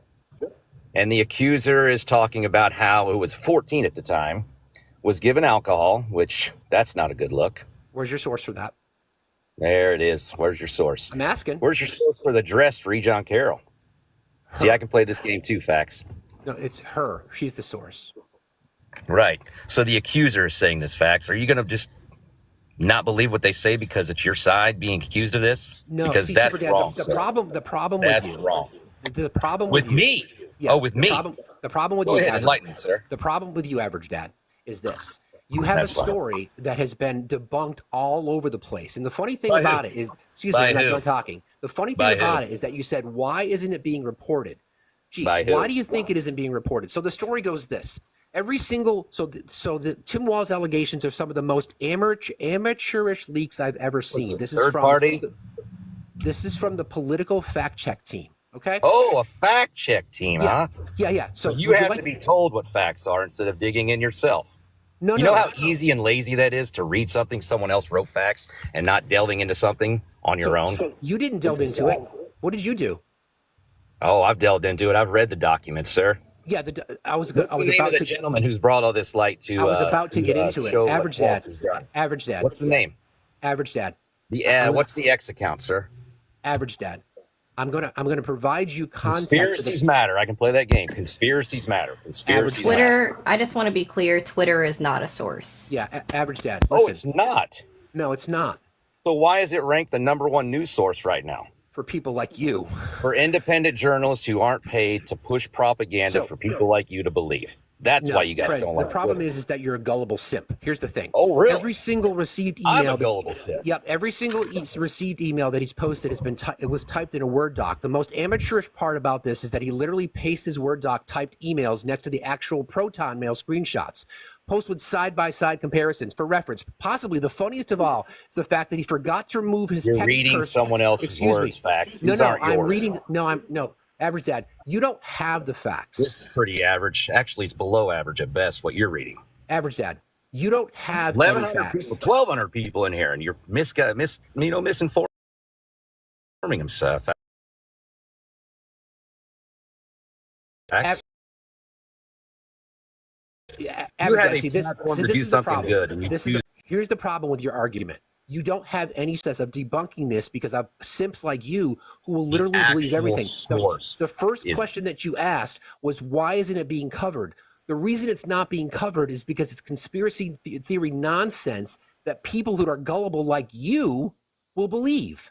That's the issue. You don't want the truth because your narrative is connected to supporting a rapist, and you can't defend it.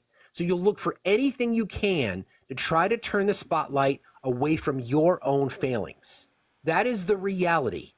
That You wanna let is me the speak, or you reality wanna of your speak for me? circumstance. Well, that's the reality. That's not reality. That's you trying to push your propaganda to make you give me some believe what evidence you then. believe. Then give me some evidence. What you're displaying, facts, Then give me some are evidence. fascist Then tendencies. give me some evidence. Then give me some Can I evidence, have a Average Dad. conversation without being muted? You Give me come some into my evidence. lives where I'm at, and you never get muted, facts. That's not true at all, bro. It's fucking true, and you know that's it. not fucking Stop. true at all. I get Stop kicked it. all the time. Give me a break. Bullshit. Not in the ones I'm in. Bullshit. Give me a break. You Stop and I have had a crying. lot of conversations, and Stop I've never crying. fucking muted Stop. you or had Stop. you muted. And Not I've your even live. told the creators that Because are it's talking not to you. your when we're life. talking I to you. get kicked all the time. Give me a Bullshit, break. dude. Answer your Bullshit. damn question. Answer a I question. did answer the fucking No, question. You're not going to believe it because it's coming out of my Answer mouth. the question, Cupcake.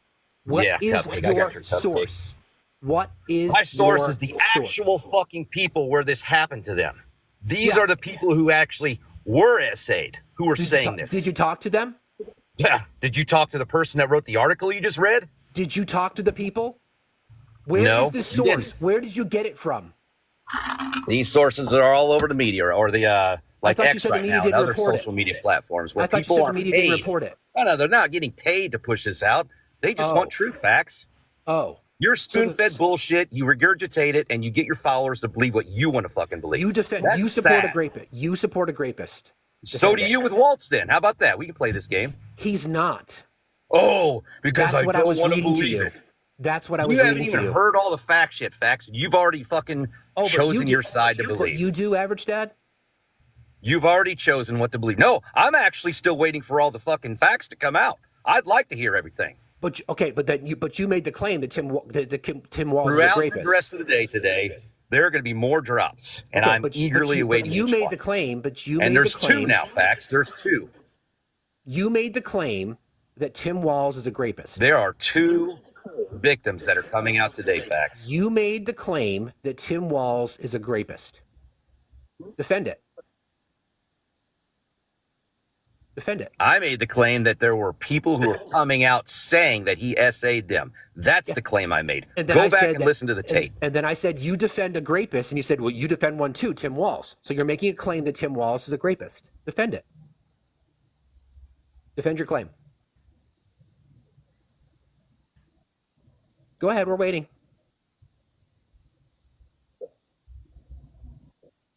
Go ahead. We're waiting.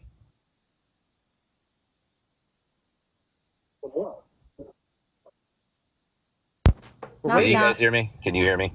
Can now. Now we can. Can you hear me? We can now. Yes. Your MAGA Wi-Fi. Can you all hear me? I'm having some Yes. technical difficulties, or it's on your end. I'm not sure. No, I can You hear hear me? you. Yes. Yes. Can you hear me? Yes. I can't hear Yes. anything, Facts. We can hear you. Coming Yes. back. Let me go down and come back. We can hear you. So just to clarify, that's Average Dad. We've had some history. He doesn't host his own lives. So I go into his, I go to right-wing spaces, so you don't have to. You're welcome. And I often go into lives that he's in, and I get kicked by the host constantly. So this story about Tim Walz has been debunked by fact checkers because of the superimposition of images that they put on some of the pictures. So another major claim of this is that he hold on a second. There's no timestamp or proof of in the video. The interviews, where's the really big one? Let's see. Where is the story that I read this from? The actual context behind the Indigo concert and the groomer allegations that makes this DocNet YouTube guy even more deranged. The entire thing boils down to two happenings. There was one kid that got bullied in high school for being gay. So he confided in Ms. Waltz, and she helped him out. The kid eventually got enough courage to come out to his parents and the school, after which the bullying stopped. There was then another kid that trusted Mrs. Waltz and Mr. Waltz for the exact same reason. They took him to the Indigo concert, which is apparently pro-LGBT, where the kid could connect with his peers who are more than like him. This just makes Waltz even more likable. So give me a break. The fact that you support a rapist, you support someone who's had allegations of him by a 14-year-old girl, and because you are so desperate to find something to take the spotlight off of you, these are the fucking lies you tell. It's a fucking joke. It's a joke. I'll bring you back up, Average Dad. Yeah, did you hear what I said? Let me talk now instead of fucking being a coward and say it while I'm gone. I had some issues with the reception here, so I know that. I'm back. So I clarified something. Oh, if it was a boy, not a girl, so you fucked that up. There was one. I didn't say anything. There was one kid. Oh, so there's two now. Like you want to fucking admit that I said, right? There was one kid. There's two, and a third one's going to be coming out as well. Cool. In the near future. Cite your source. Then this is what. Is that a coincidence? Facts? This is what I'm asking you. This is what I'm asking you to do. What are you asking me? Facts? As if I'm some expert. I told you I'm waiting for all the fucking information to come out. You've already chosen your side. You made the claim that Tim Walz is a rapist. I'm asking you to justify the source. What were my exact words, Facts? I've tried to tell you twice now. I said you defend a rapist. You said you defend Tim Walz. You do too. You then therefore make the assertion I said, that so you defend Tim Walz in that manner without even having any facts and present in front of you? I'm asking He's you on your to side, present. and you chose that because you don't want your side to look bad. What are you asking me, Facts, for fuck's sake? Then shut your mouth so I can tell you. Fucking spit it out, dude. Shut your mouth so I can tell you. Go. Thank you. I'd like you to justify the claim that you made by providing me a source. How are we going to get a source when all the information's not come out yet? Then why would you make the claim that he's a pedophile? The black insurrectionists came out on fucking Twitter. So what, you don't believe black people now, Facts? There it is, everybody.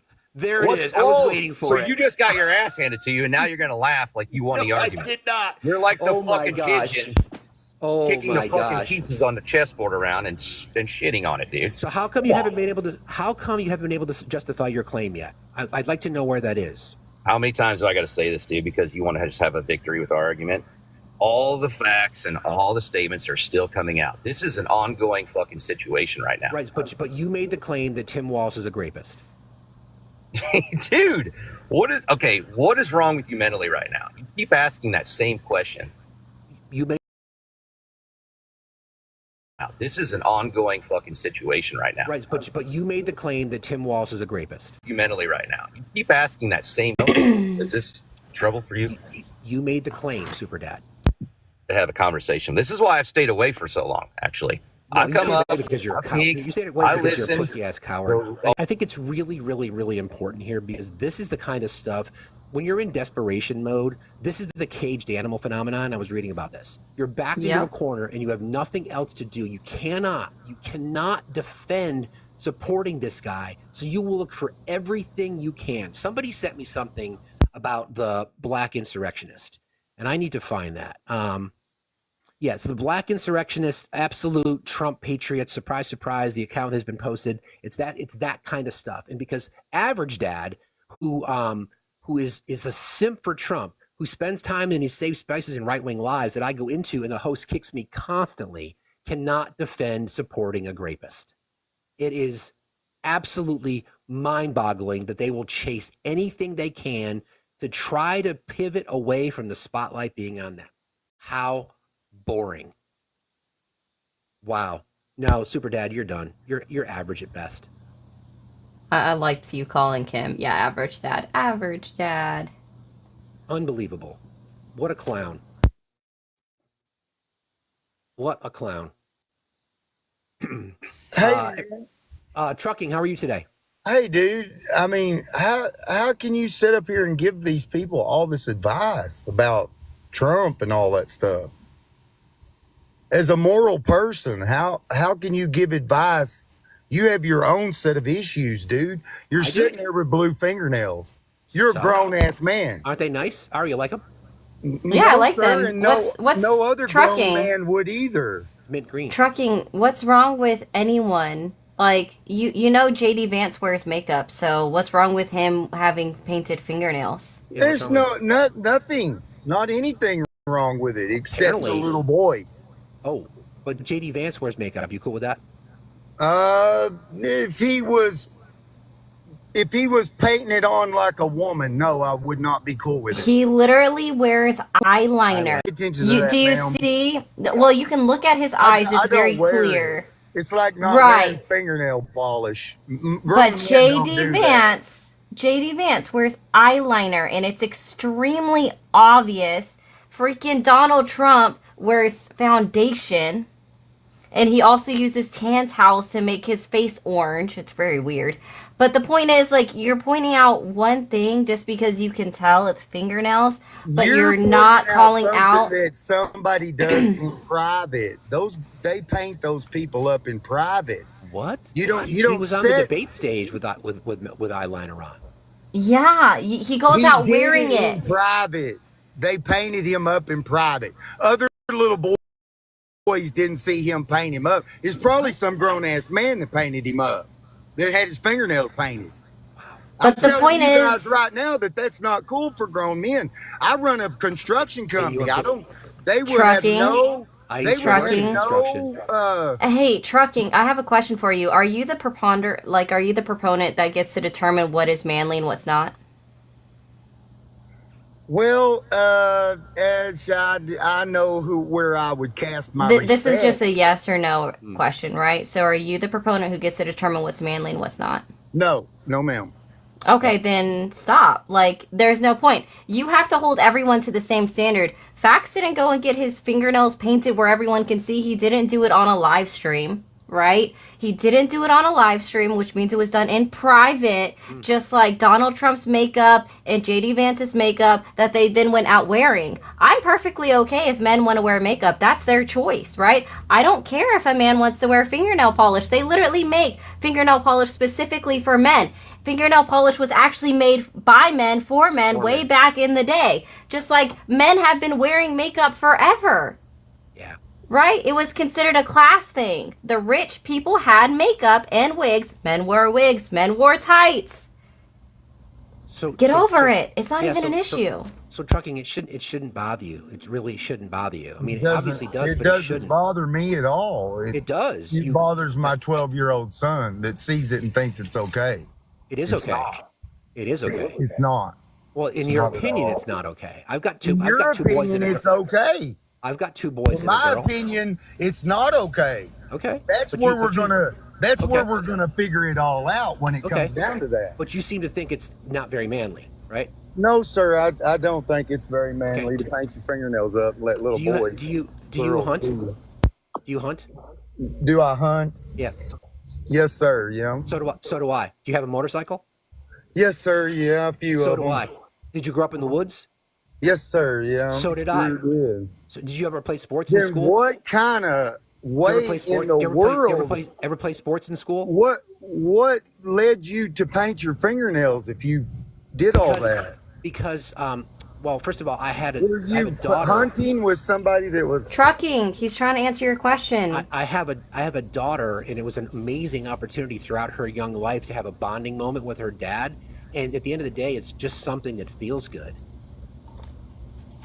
And also, cuticle care is important for men and women. You're preaching that it just feels good. Yeah. Cuticle care is important. Trucking. Cuticle care is important for men and women. Do you know how easy it is to get an infection from your fingernails, sir? Like, it's extremely easy to get an infection from here. Yeah, you should ask her about it. How easy it is to get an infection from your nails on your toes and your hands. It's not hard. Men wearing fingernail polish around our son, our 12-year-old son. Do you like that? Who cares? No, I didn't think so. I just burning my time up, man. This is cool to me. TikTok. You're the this man, and I bet you they're gay, both of them. Oh, you think so? I mean, I bet I could get Would more that be women an than issue? you in general, but that's not even a thing. It's interesting. Well, that's So, for I damn think- sure, girl. You know how to eat pussy better than me. Okay, sorry about that. We're gonna have to say goodbye now. Oh, darn. I just wanted to drop a little knowledge on poor little Trucking there who's so triggered by your nail polish. Hi, Rosie. Nice to see you. Hi, honey. Hey. Wow. Am I still on? You are. Yeah. Okay, I can't see myself. That's weird. TikTok loves glitching. I'm apparently sliding out of the box, and your box is You weren't non-existent. there Yeah. to begin with. Yeah. No, I just for everybody who's so triggered by men on TikTok or men in general wearing nail polish. Nail polish was invented in China at 3000 BC. It was invented for the upper class to show what class they were, how elevated they were in class, and it was mostly worn by men. Mm-hmm. And acrylic nails were invented by a dentist, male dentist, in 1958. So, I mean, that people get all tweaked out about this, saying, oh, you're wearing a dress, that's for women. Pants weren't invented until the 1400s because they were made for military use. Before that, men wore cloaks, which are basically dresses. So, I mean, to put all of this gender on a piece of clothing, or a piece of cloth, or something that you paint on your nails or put on your face. I mean, you wear makeup or nail polish because you like it. You do it for yourself. And if he's so bothered by nail polish, I think really the problem is him. Yeah, it's really weird for that to be the thing that people come up about. I mean, we see it here, we see it on Jones Live. I know. And they get so, and Brett too, because he's wearing fingernail polish now as well. Like, they get so freaking, like, they freak out about it to start. And it's like, did you guys forget all of history were also the only actors that were allowed to play in plays were men, right. and they would have to dress as women. Like, this has been a thing forever. Why is it now an issue with everybody's toxic masculinity? Oh my god, a man is wearing nail polish. It's the same thing with tampons. I mean, I'm a very old Gen X. Still Gen X, my friend. You're still Gen X. Oh, I am. I'm OG Gen X. Damn straight you are. But I grew up watching Warner Brothers cartoons, and Bugs Bunny and Daffy Duck. I cannot tell you how many times I saw them dress in drag. Totally. And that did not turn me into a drag queen, nor did it turn my brother into a drag queen. Yep. It was part of our childhood, and it was like, well, that's okay, I have a post up on Instagram right now where he's a British drag queen, and he's all the parents agreed. He's just sitting there talking to children, and the comment section is a dumpster fire of triggered MAGAs, and it's so funny because they're like, he's all of this thing about sexualizing and pedos and all this stuff. It's like all he's sitting there telling them is, I like I have worn heels since I was little, and you need to listen to what the kids are saying. The kids are like, well, if you were my friend in school, I'd stand up for you. It's like what the kids are saying, the kids understand it better than the adults. It's like he's just another person, and he's a little different than maybe you or me. That's right. I mean, I feel, well said. I feel bad for his kid because he's already, there's the next generation of toxic masculinity, right, Rosie? Like telling your kid, Yes. you should not, you don't want to be intimidated. A man wearing nail polish is bad. So what message does that send? And I can tell what if you, what if his son wanted to, right? What if his son wanted to? I can't because my dad said it's bad. I'm jealous of your daughter because you have created a memory and a bond with her over this. And sometimes it's the littlest things. I do work in a grade school, and we'll have things like, what's the most special memory with your mom or your dad? And with dad, maybe it is dad's braiding my hair. It's little stuff like that, and it does matter. Totally. And it creates lasting memories for these kids they will take with them their whole life, that shows them how to be a good, kind adult. On that topic, I make a mean ass French braid. Oh, good. Definitely. Practice. And there's even special classes for dads that want to learn how to do girls' hair. And I think that's such a special bonding time for daughters. And I wish that I had had any of that with my dad, but he didn't. I wanted to learn how to he was a very good woodworker, but I couldn't learn to do woodworking because I was a girl. That was a boy thing. So I never learned. Oh, yeah. I never learned how to use the lathe. I never learned how to use any of that because apparently that had gender to him. And that's just tragic. So. Yeah. But I appreciate you letting me come up. I'm sorry he turned into what he turned into. I thought maybe I could talk a little sense into him, but apparently not. Yeah, just before it got really bad at the end. But thank you for being here. Yeah. All right. Thank you so much, sweetie. You carry on. Keep being your badass self, and keep that nail polish on. I appreciate you very much. Thank you very much, friend. I love you. See you Bye. later. Yeah. Yeah. So another random thing, as I'm just like actually scrolling on the world map around Russia, every single country bordering Russia has a partnership with NATO. Belarus, Ukraine, Georgia, Azerbaijan, I can never say that one. Azerbaijan, thank you. Kazakhstan and Mongolia all have, my bad. All have a partnership. They're all in the NATO partnership. Every single country. Yep. Because they just not big fans of Russian aggression. Right, but it's okay for them to invade Ukraine. Exactly. Hi, Cookie. Sorry to have to mute you there, friend. I just wasn't sure what's going on there. Cookie. No, Belarus is up there, guys. Belarus is up there. There's been Russian presence in Georgia for a very long time too. Yeah, they're a partner. Belarus is right there on the NATO page, guys. Look it up. Cookie, did you want to request, friend? I've invited you to unmute your mic. I'm not sure if you got that, but you might be driving. I hope you're not. You should not be paying attention to TikTok while you are. I'll drop you down. Request again if you want to. Okay? Sorry. All right. Everybody, please, we're kind of stuck here. Let's get those likes up a little bit. Please gift our panelists. Appreciate y'all very much. Swamp Donkey, how are you today? Good morning. How you doing, Facts? How you doing? Doing fine, Swamp Donkey. What's going on? Hey. Oh, not much. Yeah, I just want to apologize for that last guest. I am a Republican. I will be voting for Trump, but that type of language, and we should, on both sides, we should get away from doing stuff like that. So I just want to apologize for that. So I appreciate that. Tell me why you're voting for Trump. Just in general, policies more aligned with what I'm looking for the country, and I don't like the way that in the past, and even it's really been poured on strong.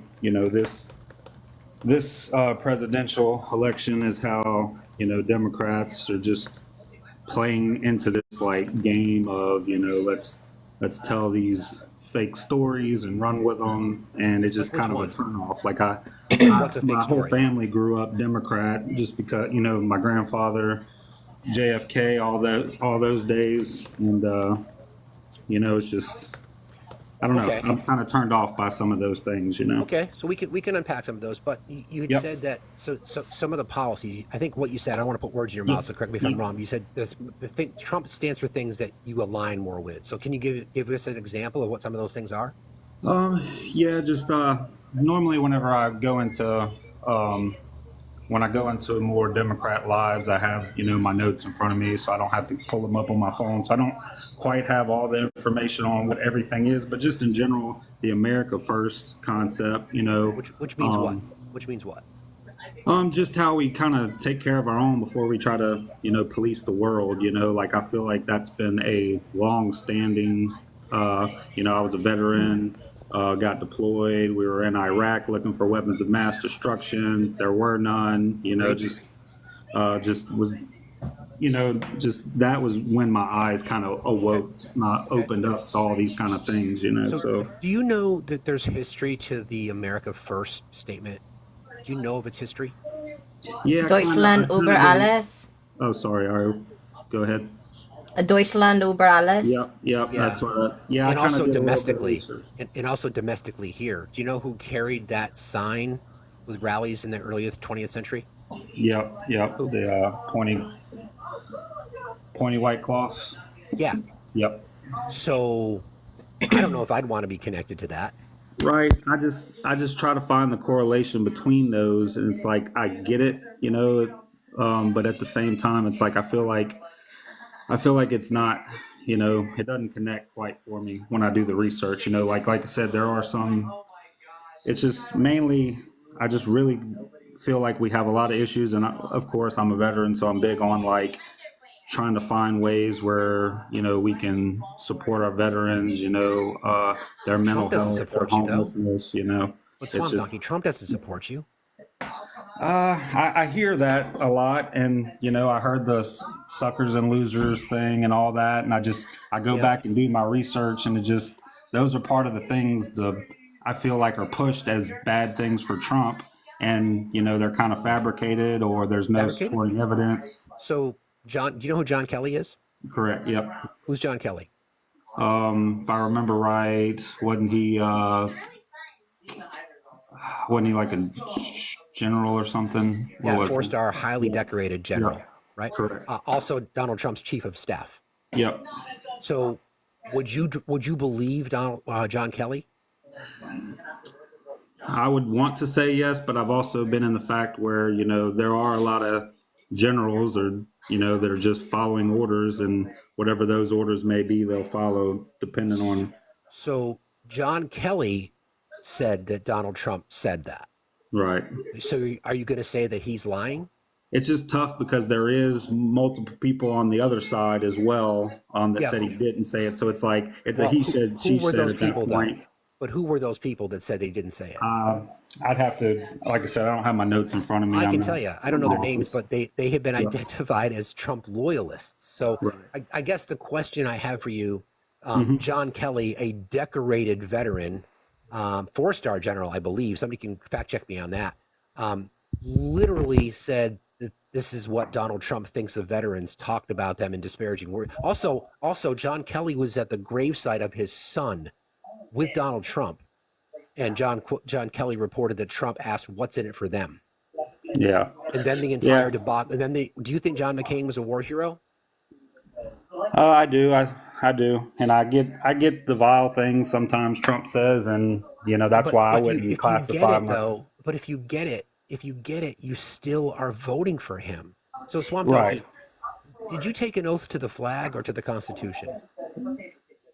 I get where you're going with it, but so like just on the same point of that same situation, like actions kind of speak louder than words to me as well. Yeah, they do. And I agree. With the Gold Star families, like, you know, it's not Biden, it's not Harris that goes and visits with those people. It's Donald Trump, and but it's because of again. Did you take an oath to the flag or to the Constitution? To me, honestly, it was both. You know, I No, joined no, no. right after 9/11. You So took an oath to the Constitution. Let's not right, mince words. You took an oath to the yeah, for Constitution. work. Yep, I agree with Right. you. So Donald Trump wants to terminate the Constitution. So I'm talking. See, I've never seen anywhere where anytime I hear something, a talking point, I go research it, and I've just never really found anything that would support that to where you're Okay. like, How yeah, about if I that's read it gonna. to you? Yep, go ahead. Okay. So let's level set on a few facts first. Was the 2020 election stolen from him? I think that there's evidence of voter fraud, but I don't know if it would be enough widespread or anything like that. Okay. I feel like any politician should be able to legally be able to contest an election, or else we're And not he doing did. things right. And he Yep. did legally. Right. He went Yep. through every possible step there was, including going to court 60 times. So I Yep. think what I heard you say, and I will agree with you, and I'm sure Ari will as well, that there was certainly fraud in the 2020 election, the 2016 election, the 2012 election, the 2008 election. There's Yeah. always Really. some. Yep. I agree. Right, but no widespread fraud and deception, right? Not enough to change the results. Yeah. I don't know that. I doubt it. You know, just Okay. going off of what was presented, the evidence, I would agree. Okay, so then Joe Biden was the legitimately elected president of the United States, right? Yep, I'm Okay. not the one who's going to be like, hey, that's not my president. Whoever's my president, I hope and pray the best for them. Gotcha. So yeah, Okay, so then again, we agree there was no widespread, massive fraud and deception, right? correct. Yeah. Okay. On December 3rd, 2022, at 7:44 a.m., on Donald Trump's True Social, on the account tagged Donald J. Trump and verified, would you consider those his words? What was it again? On Truth Social, his social media platform, posted on the Donald J. Trump account, verified with a check mark, at real Donald Trump. Would you consider that his words? Oh, for sure. Okay. So I'll read you the entire statement. Okay. And remember, we just agreed there was no massive widespread fraud and deception. So with the revelation of massive and widespread fraud and deception and working closely with big tech companies, the DNC and the Democrat Party, do you throw out the presidential election of 2020 and declare the rightful winner, or do you have a new election? A massive fraud of this type and magnitude allows for the termination of all rules, regulations, and articles, even those found in the Constitution. Our great founders did not want and would not condone false and fraudulent elections. Ever heard that before? Yeah. Yeah, I think Donald's a pretty sore loser, you know, sadly enough, you know. Swamp, brother, you took an oath to the Constitution, and Donald Trump lying to you and saying that this widespread fraud and deception, of which there was none, justifies terminating the document that you took an oath to. Yeah. At the end of the day, you know, he stepped down. We moved forward. He you know, didn't it's step just- down. That was January 6th, friend. I understand that, but there was still, you know, You're not going to say a peaceful transfer of power, are you? that day they left office, you know. But you're not going to Yeah. say that was a peaceful transfer of power, though, are you? Yeah, absolutely, it was not the way it should have been. I agree with that completely. So he left office, but he also didn't pass on any information to the incoming president either. He literally just was like, F you and F out all of your friends and No, left I agree. without. The sore loser in him, you know, it doesn't bode well for him. I agree with that. So, Swamp, let's cut to it then. Yep. There is you can't defend you and I agreed, and I appreciate our civil conversation here. It is possible that there was no widespread fraud and deception. He's lied about it. He's been indicted for it. He's been charged for it. He's going to get convicted of it. He talks about termination of the Constitution, wants to throw people in jail for burning the American flag, which again is a constitutionally protected right. We can disagree. I wouldn't choose to do it. I don't think you would. I don't think Ari would. But it's something that we can do as protected speech. He wants to throw people in jail if they speak out against federal judges. He wants to round up people through massive deportation. You took an oath to the Constitution, friend. Is that somebody that you could support for president, or is it that you just can't vote for Kamala Harris? Personally, it's a little both. I believe there should be younger and brighter running for this. Younger and brighter. These are our two candidates that we're stuck with. I agree with that. But you're going to vote How for old? Trump over her. Yeah. And how old is Kamala Harris? She's younger, but I just Yeah. don't agree with What's her her age? policies. That's fine. What's She's her like age though? 50 something, 59. 60, 59, yeah. 50. Yeah. And how old is Okay. Trump? He's 70, I believe. Is that correct? 79. He 79. Yeah. just had a birthday, Yeah, right? that's right. Well, like I said, I agree with that. I think there should be younger and brighter. Younger I and just, brighter? I honestly was, Do you think Donald Trump is smart? I think he's business savvy. I think he has. That's not the question I asked. Good Do you think he's smart? intentions.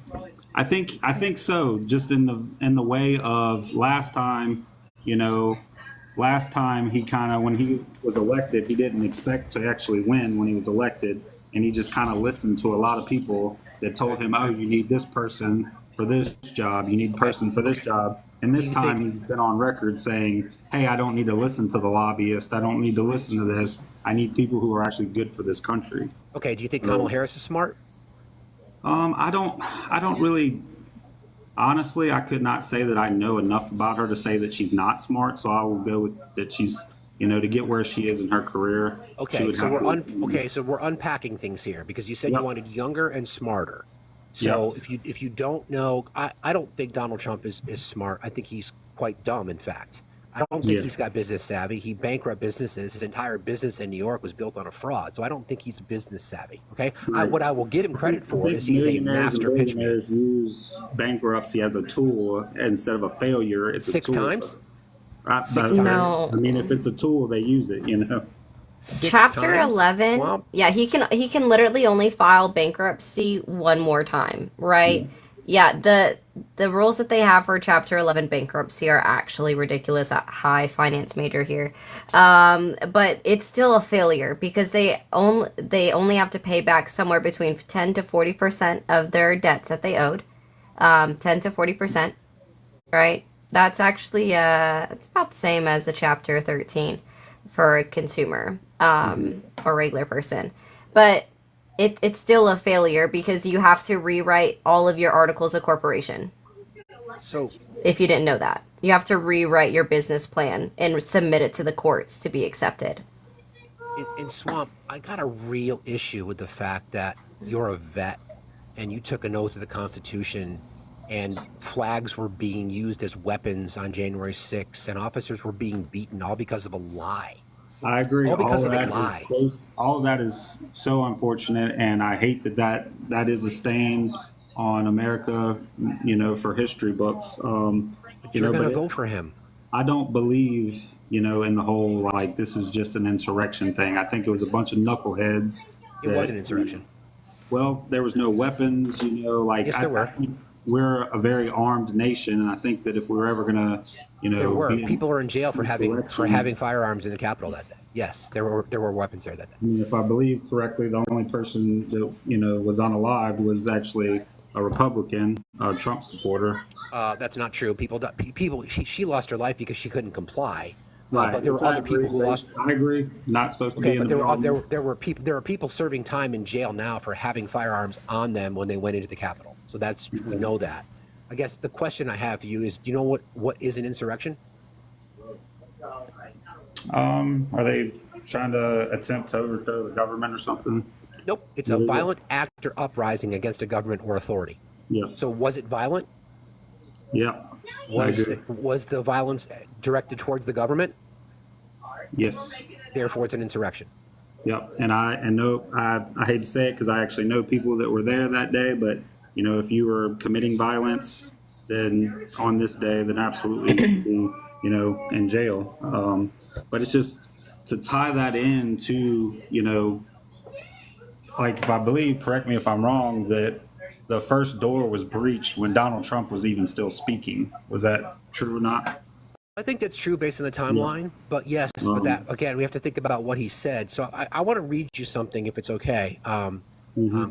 We know specifically about some of the language that was used that day. So this has to do with so this is from the brief that was just unsealed from Jack Smith, part of the timeline and more information that we got. Everybody, please keep liking and sharing the live. Please give to our panelists.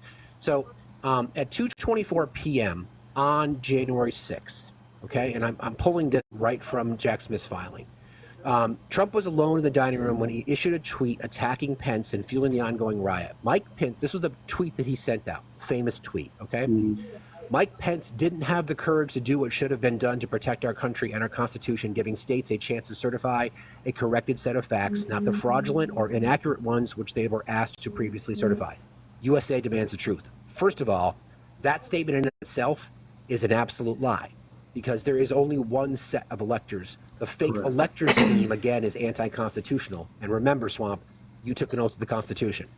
That afternoon at the Capitol, a rioter used a bullhorn to read the defendant's tweet about the vice president aloud to the crowd, trying to gain entry to the building. The defendant issued the incendiary tweet about Pence, despite knowing, as he would later admit in an interview in 2023, that his supporters listened to him like no one else.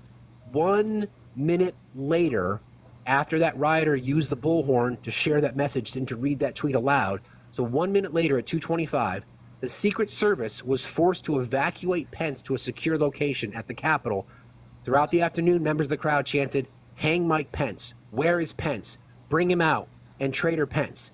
Do you also know that soon after that happened, Nick Luna, who's Trump's trusted aide, went into the dining room because Trump had been sitting there watching this on TV and said, "Mr. President, you need to say something. Your vice president is under threat." Do you know what Trump said? Yeah, what's that? So what? Yeah, no, I agree. But you're going to vote for him. Most of that, it's just, two things, two parts to this. So again, from doing research and listening to the whole story, I think mistakes were made on both sides. I think Donald Trump should have came out and said right away, hey, I already said peacefully protest once. Let me reconfirm that, and then also. And he also said fight over 20 times. Right, but that's just, I've played sports my whole life, and, we use the phrase fight in a sports term. It's not sports. It's not sports. I know, I'm not going to use. I played sports my whole life, too, and it's not sports. Yep, and then also, Donald Trump was on record to saying, hey, this thing is going to be huge. Let's get the National Guard in here, and that was nobody wanted the National Guard in there other than after Donald Trump wanted to give 10,000 National Guard troops. You want this, Ari? You want me to take that one? Yeah, do you know how that works? Right? Okay, here, you said you're a veteran, right? Correct. Who can deploy the National Guard just for DC? Isn't it the president? Yeah, the president is the only one who can call the National Guard to action. And do you remember how many National Guard members Donald Trump said that he offered? I think he said it was 10,000, I think is what he said. Yeah, how many National Guard members do you think there are for DC? Not that many. 2,700 as of this year. Again, Swamp, right? When you've lied 3 times in one sentence, I don't believe it. Yeah, no, I understand that, but he was, at least the thought was there, trying to be proactive. Stop defending it. There's no justification. So let's put it this way. I'm gonna ask you a different question. I want to go back to my point. Are you saying he didn't want the violence to happen? Oh, I believe that. Then why did he sit on his fat ass for 187 minutes and watch it happen on TV? And then afterwards, he tried to blame it that there were people that snuck into the crowd, right, to incite more violence and say it wasn't his supporters. I don't remember what group. He try to say it was like BLM and other people that try to go at Antifa. Right. And then it's hard now to prove he's that fact either way, so you can't really. No, take it's that. not. No, it's not. Do you want to know how I know it's not? Because he also says that he wants to pardon every single person that was arrested on January 6th. So which is it? So, right? It's either Antifa or it's Trump supporters. Yeah, I'm not going to do. I don't know. The conspiracy theories things. If I can't definitively have something I can look at and point to it, I'm not going to say that there were people in the crowd. Let's cut to the chase. Let's cut to the chase. But real quick before we moved on, because you were talking about my oath to the Constitution. Yeah. That's kind of so that's another thing you were asking me. Another reason why I'm not going to vote for Kamala or even really hear it out is the censorship that they want to do on social media platforms is just What censorship? kind of scary, and that should scare everybody, really. What censorship? She was on an interview probably 2 weeks ago, saying that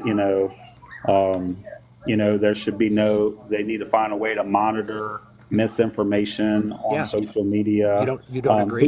Who gets to decide what misinformation is the slippery slope that you not- go on.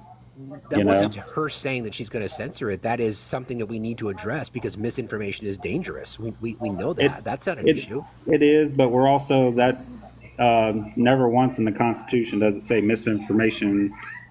Shouldn't be protected by the First Amendment. So that's like a slippery slope. Yeah, we can get again, down, friend. Though it's like the argument. Not everything is protected speech, right? Mhm. Not everything is protected speech. So you can't. There's got to be some controls. And yes, the social media companies have their own terms and service. We see it every single day. I think her exact quote was that. Hold on. Oh, sorry. People make accusations of misinformation because they may not like it. So the question I have for you is, why did Donald Trump literally go after Twitter and ask them to remove posts? Why? Well, I mean, they were removing posts anyway.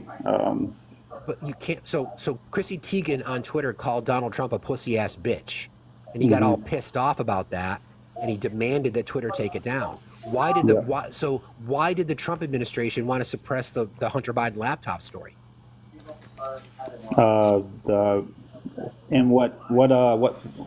Sorry, real quick. Oh, sorry, my daughter was talking to me. In regards to what information about the Hunter Biden laptop? In 2020, because they're the ones that contacted Meta and wanted this story suppressed. Yep. Because Trump wasn't the president in 2020. I mean, Biden wasn't the president in 2020. Trump was. Yeah, I would have to do my research on that one. I am unaware that they were the ones trying to suppress that information.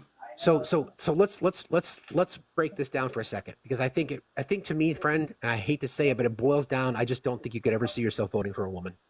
It's not that at all. There's no reason. You have no reason. You've given us no reason why you wouldn't vote for her. None. I've kind of laid out a couple. Like I said,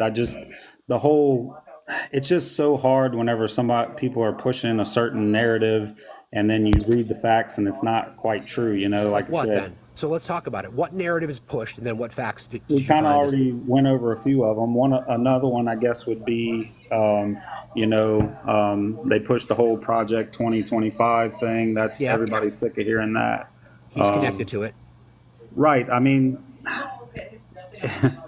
anybody could be connected because I know a guy that knows a guy that was a part of it, But he is connected to it. You can look at Agenda 47. You can lay them side by side, and you can see the absolute comparisons. People in his administration, J.D. Vance wrote the foreword to Project 2025 Swamp. Yeah. No, I read that article on that. Like, I remember people were trying to tie John McAtee and all them people to it and all that 312 times his name is mentioned in Project 2025. Right. But it's just... I get all that, but at the same time, they endorsed Kamala Harris. They presented. No. They presented. No, they did not.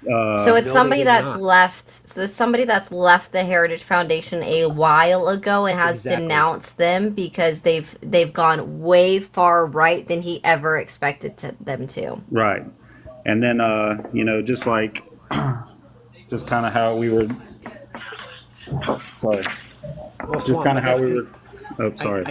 No, it's okay. I understand, but see, I'm trying to be objective here, and Obi knows me, and Ari knows me. Oh, me too. I'll always approach things in objective fact. I promise you that. So I'm sitting here being objective, and what I hear you saying to be facts are just not facts. So did you know that the person that used to be at Project 2025 is the one that endorsed Kamala, does not have an affiliation, has denounced the Heritage Foundation? In fact, did you know that? Right. Yeah, I think I remember reading that. I also read. Okay, okay. So if you think you remember reading that, then you said, well, somebody from the Heritage Foundation, from Project 2025, endorsed Kamala. But you know that to not be true. My point I was just trying to get across with that. Why didn't you say it that way? I was just trying to get my point across is that we can attach anybody to, I know a guy that knows a guy. That type thing. But we can attach Donald Trump to Project 2025. Not him directly. You could attach, people that may have been on staff before. Attach him directly to it. We can. Yeah, we can, sir. I don't see how you can attach. He was the keynote speaker in 2016. He Right, also but so spoke was there. Obama spoke at the Heritage Foundation before. This Heritage Foundation approached Biden with Project 2025 to try to sell it to them. And they said no. Right, they did say no. I agree with And that, but Trump did not. they're trying to approach people with their ideas, and they're very extreme far right ideas. Yeah. You know? So I wasn't done, Swamp, right? Oh, so sorry. he spoke in 2016.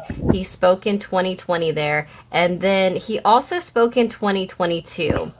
And there's also the tweet that he put out in 2018 where he said that they were writing the project, the entire mandate for his next presidency. Yeah, and that's 4 years. Correct me if I'm wrong, but I think that they do these type of things. They write, like agendas or You're deflecting again, friend. You're deflecting again, Swamp. But again, that's what I'm saying. Like none of these, to me. Have you read? Let me ask you this: have you read Project 2025? Have you read it? Not in its entirety. I watched a bunch of breakdowns of people who spent the time to go through it. Yeah. By whom? Who did the breakdowns for you? Just random people on TikTok. I don't know. I don't remember. Do you think it's Donald Trump's idea to do away with the Department of Education? I think he wants to reform it. I don't think it's his idea to go away with it. I think that he feels like we spend way too much government spending on things, and that would be Funny one you say of that, them. because that's exactly what Project 2025 says too. Right. Which I get it. Interesting. Like Agenda 47 has some things, and I think he even mentioned that. He said there's some things that are good ideas and some things that are wacko ideas. Right after he said he hasn't read it and knows Right. nothing about it. Yeah. Yeah, that makes sense. See what I mean, Swamp? So you gotta allow logic to enter this conversation a little bit, man. You can't say just because Donald Trump has disavowed it, the person has lied to you 30,000 times and then some about everything. To say that he disavows it, because of course he doesn't want to be connected to it. But there are other people in our government now, JD Vance, who are proud to be aligned with it. And JD Vance is his running mate. Do you think it's Donald Trump's idea to go after climate policy like he does? Oh, absolutely not. That's directly from Project 2025. You can read them verbatim. If you were to look at the videos on Agenda 47 and then look at the GOP platform, you can literally take it verbatim from Project 2025. So do yourself a favor. I'm going to do some more research on Project 2025. I'm just going to, do some more research on Project 2025. From what I do know, some things that he said just doesn't align with that, like how they want to do even it was said in one of the debates that they want to have a registry and all that. Trump doesn't want to do that. So it's like, yes, he there's does. no correlation. He said that? I don't think he's ever said that. Where do you think the mass deportation model comes from? I mean, that to me, that's a little bit of a stretch there. Really? What would you need a registry for? You don't need a registry. Okay, so you're right. But what would you need a registry for unless you had a plan to mass deport? Why would you need a registry?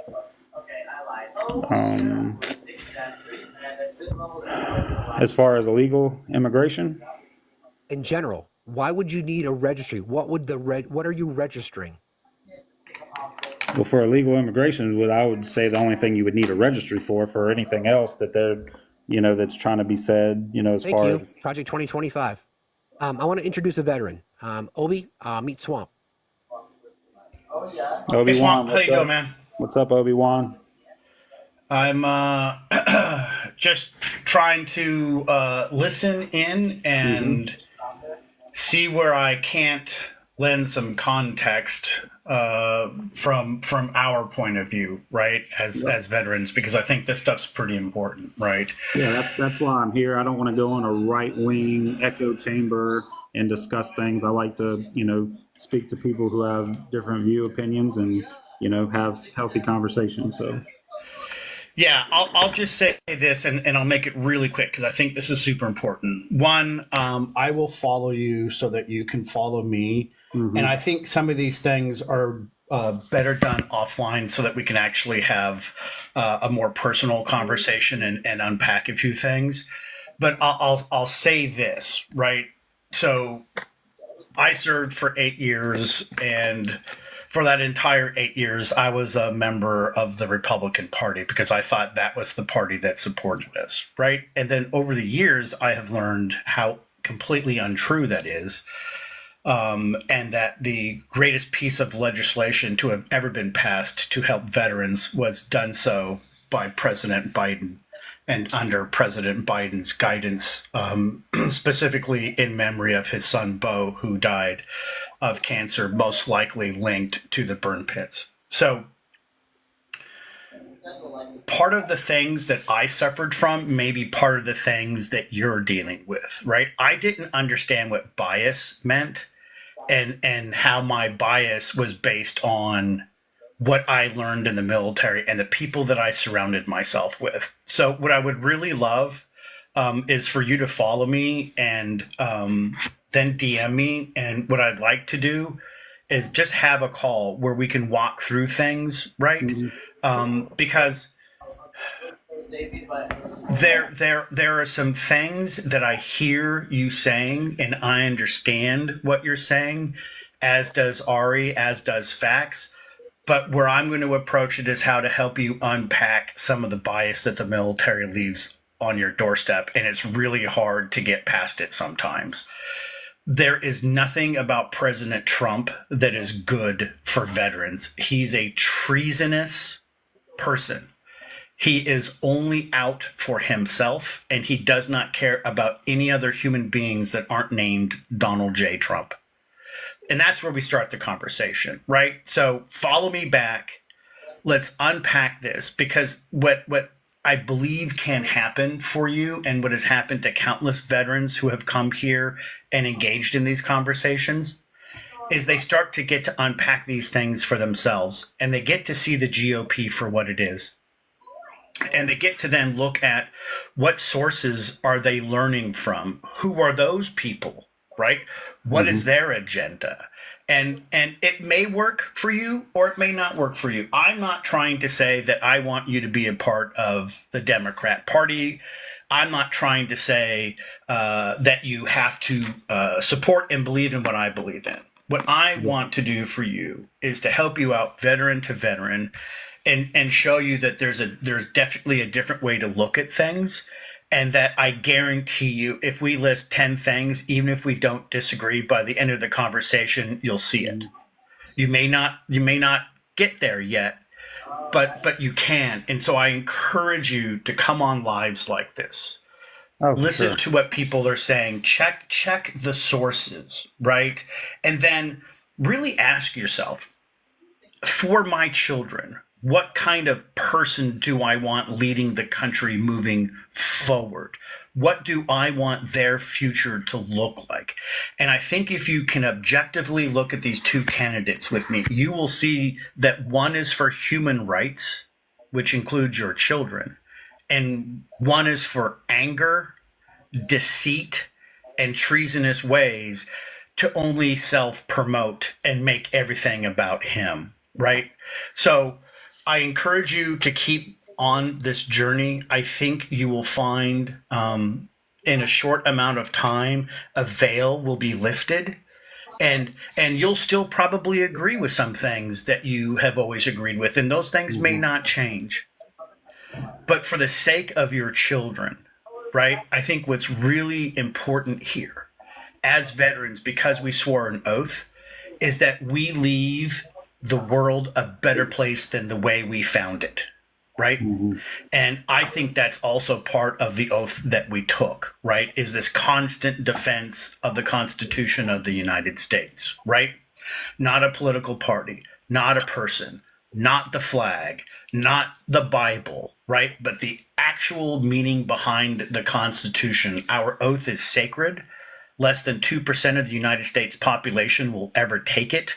So we're either all nuts selectively choosing to do this, or we needed a job, or we had a sense of patriotism, right? We all joined for different reasons. But the fact of the matter is that we did join. And what I want to help walk you through with is to show you, in my 57 years on this planet, what did I assume I understood?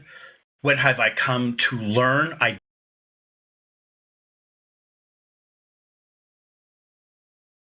did not understand, and the journey to get to that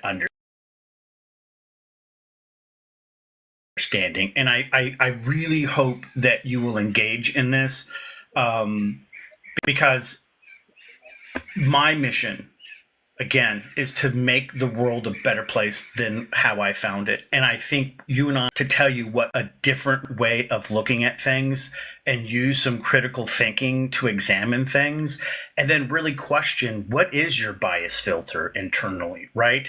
And then how do you address that when you objectively look at facts and review material? Because this is where the rubber meets the road. And brother, I'm telling you right now, when I was set free from believing in all the lies and the bullshit that was coming out of the GOP, right? There are still some things that I appreciated about my time in the military, but what really angered me is when I realized that I was serving for a government that didn't care about me at the end of the day, that I was a prop, I was a tool to be used, and all of the things I was promised when I signed up didn't come true. And they hadn't come true until the PAC Act was signed by President Joe Biden. So yeah, I don't all know of if you these were on earlier or not, Obi, but that's kind of like whenever I started to do critical thinking for myself was when I was in Iraq and we were searching for, weapons of mass destruction, and I was on the ground. We didn't see anything. So it's like, why are we here? Why are we losing our brothers and sisters? And that's kind of when I started waking up and seeing that we were just pawns. So yeah. So I think that's one thing follow that me. resonated Follow me, with, and yep, I'll follow you. We'll do. okay, and let's do this. Facts. Thanks for letting me up, Ari. Hi. I don't know if we've met, but I will follow you too because. Oh, you already are. Already am. It's so hard to remember people because everybody's so dang tiny on my phone. I can barely see who you are. It's like I see glasses and headphones, and that's all I can see. So. Thanks, Obi. Anyway, Always, love to all, and as always, it's important that we bring up people to help support people because this platform is about getting people to understand why we do this on a daily basis, and it's not to self-promote, even though Steve is fucking awesome. But it's really about to present facts in a different way and to really help fellow citizens kind of see things differently. And it either works or it doesn't work. And that's okay because we're going to keep marching forward and be the change that we want to see. And with that, I will go. And I love you all very much. Thank you so much. Thanks. Bye, Obi. Yeah, appreciate it. Yeah, that's why I agree with the critical thinking. That's why I actually enjoy a lot of, right-leaning content creators, but I don't really go in their lives that often because it's just, it's the same thing. So I want to go somewhere else and hear something different, have some healthy conversation. But at the same time, just some of the things he was bringing up, it's just like, I understand people do not like Donald Trump. I get it. If I'm why? voting, what's that? You understand why? I do. I get all this, the liable case he has, against him for SA, all those things, super horrible things. I get that.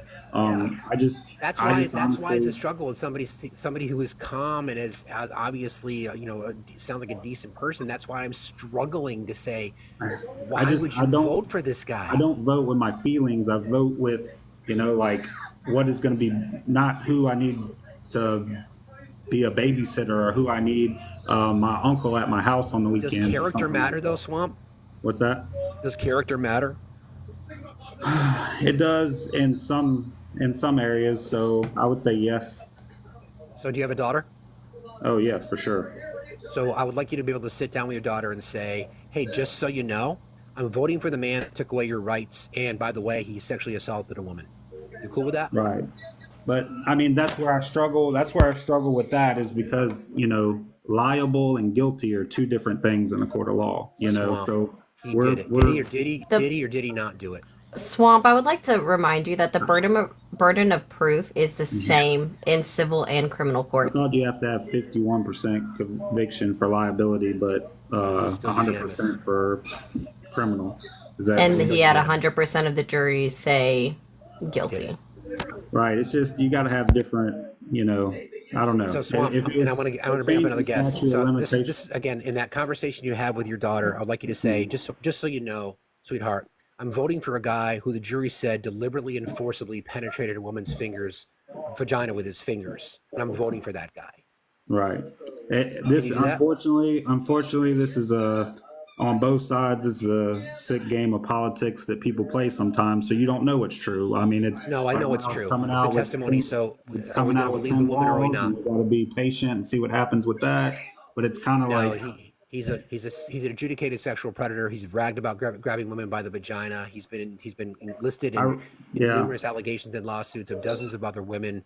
I just don't think that you understand how serious that is, and I hope you can find a path to the sort of righteousness, friend. Because if you're still voting for a man who is who he is, you know, I had a veteran up here trying to talk to you about how important it is to remember your oath, and I think it's maybe a little bit too late for you. I wish it weren't, but if you're going to justify voting for someone who has said the things that he has said about everyone and done the things that he's done, then I don't know. I don't know what to say, Swamp. Yeah, but again, I appreciate I look at it more of a, this is a political thing, like if they would have rolled back the statute of limitations and convicted him criminally, why didn't they do that? They can't, they have changed the law since then. The problem is they can't retroactively change the statute of limitations. You have to go based off of the law at the time the incident occurred, point blank, period. Because if we change that, can you imagine how many people would now be up for being arrested? Like, even for minor crimes. I would think, No, that would be breaking our constitutional rights. So that's an interesting one for you, Swamp. Anyway, you can go ahead and hit a follow button for me if you would like, because I also talk to a lot of veterans on a daily, and if you ever get up on a panel, we'll bring them up to talk to you. Yeah, for sure. And same thing goes to any veterans watching this live.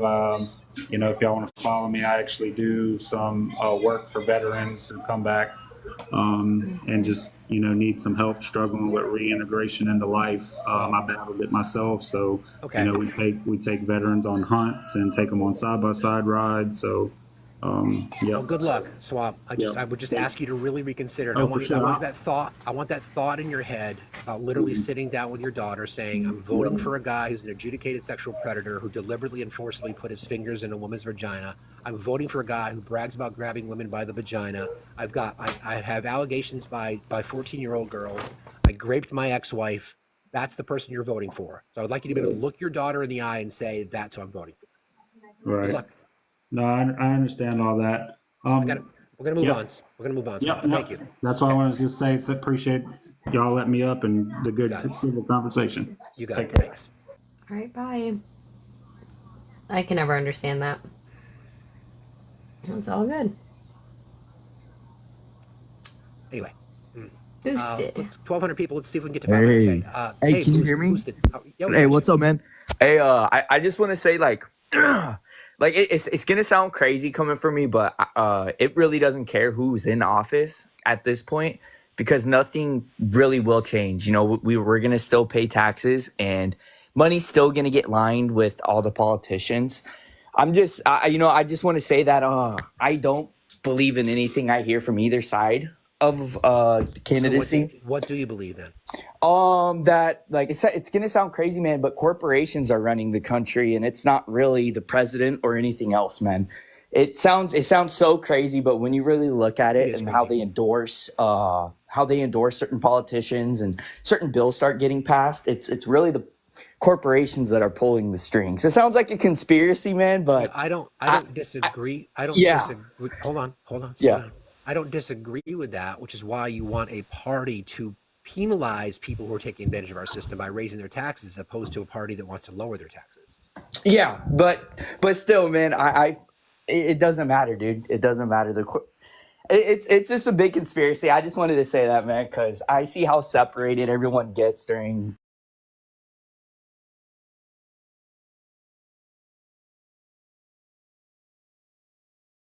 Yeah, but still, man, I conspiracy and then every. I don't know. I just have a big reason for it. Let me unpack this for a second. Yeah. You're the one that came up here and said that corporations are running the country. Yeah. And you want to vote for a guy who's enabling corporations to run the country. I wouldn't say that. No, it's true. But you got to think who's all endorsing the Democratic Party, as in when it comes to the corporations. So the majority of fundraising for Kamala Harris and Tim Walz has been by small dollar donors, Like me. overwhelmingly so. Oh, I'm damn. not a corporation. Okay. I donate Hey, it. honestly, like I like to learn things. You know what I mean. But So I'm going to go back to the question though. So yeah. The statement that you made was corporations are running the country, and you want to vote for a guy who is enabling corporations to run the country. Yeah. Or would you rather vote for someone who says, listen, corporations, you need to pay more taxes. You need to pay your people more. Yeah. So which is a better solution? I'd say paying the people more. You know. Okay, so then why vote for Trump? I don't know, man. To be honest, I'm just. So what do you know? Either way, I don't know, dude. I sound crazy when I say it, though, dude. Honestly, but either way, nothing true is gonna change in our country. How old are you? I'm 27 years old. How do you know? How do you know? I do. I pay 31% tax on my business. Yeah, exactly. And on your business, it's what's your still business? going to be the same thing. I'm still going to pay the same amount of tax to my business from my business. I got to pay tax on the parts I buy. I got to pay tax. Do you like the current tax? Do you like the current tax plan? Dude, no tax plan. You know what I mean? You don't want to be taxed? Are you a sovereign citizen? What do you mean by that? I'm just asking you. Would you consider yourself a sovereign citizen? Yeah. You would? Yeah. Okay, I don't talk to sovereign citizens because I think they're stupid. Yeah, that stuff's always crazy. Oh my gosh. I don't even know. Hi, Jess. I don't even know what's happening today. Like, what? It's like they're getting worse. Hi, babe. They're just getting worse as the days go on. I'm thank you for being such a champion, Steve. How you doing? You good? I'm good. I'm okay. I just wanted to do a little mod because I know Nikki's on a little bit of a break. So, guys, there's 1,200 people in here. See, numbers make sense. 1,200 people in here. We're not at 500K yet, and I don't understand why. So, if you guys just tap the screen for like 30 seconds straight, it will be great. I'm having a down day today, so if you guys tap the screen for me, tap the screen for Steve. Love for Jess, everybody. Love for Jess in the chat, please. Yes, Please. this community is so important to me. Also, if you hit the heart me, we can get on the For You page. There's a few people on, so it would be great if we could just do that, share the live. And also, we are streaming on YouTube, so if by the end of the live, everyone could just run over there and just subscribe and like, so we can also get that up and running. I know we do have a couple people that watch on there on a regular basis, but the more people that subscribe and like, we can also get that on a For You page, I guess it is. I'm not really sure 100% how that works yet. But something like that. Yeah, it's something of the sort where you're scrolling through and then you would see the live. So that would be awesome if you guys can all do that. What are? I would think it's their like suggested page. Thanks for all the gifts. I appreciate you guys. All right, that's all. Thank you. All right. We appreciate Bye, you. We love you, Jess. Jess. See you later. Love you. All right, bye. Yeah, subscribe to our YouTube channel. The link is in the link tree in my bio. Go for it. Head on over there. We'd love to have you join our little soiree. Budapest soiree. Budapest, yeah. Just Jim. Good morning. How are you? Fine. How are you? I'm not doing too bad. It's a little bit off topic. It's about another creator, I guess, on the Democratic side that I had an interaction with. I don't talk about other creators, sir. I don't talk about other creators, sir. Well, no, I'm not going to talk about it. Is it something that, I mean, you're guilty by association or no? Depends on what you're talking about. I'm talking. Well, I okay. speak Well, for I mean, myself. no. Well, what happened was that he called someone out on a live last night, and he talked about meeting up with him and basically unaliving him. I don't talk about other creators, sir. I don't talk about other creators. Well, okay, let's go to Tim Walz and the allegations that are coming out. What do you think about that? Lies or what do you think? So the reason this is why I was trying to have a conversation with the average dad about this earlier. Can you tell me what the story is, Jim? What do you mean? Like what happened or the person? Tell me what the story is. Basically, from what I gathered, what's coming out that he was an exchange student who went to a concert with Tim Walz and had Tim Walz had some and I don't know exactly what, but somewhat of a illicit or sexual affair with a a minor at that time. So you don't really know the story. So is this a headline that you got? The reason I'm asking is because No, I read the whole. Okay, if you read the whole thing, sorry. then where's the source? What's the source?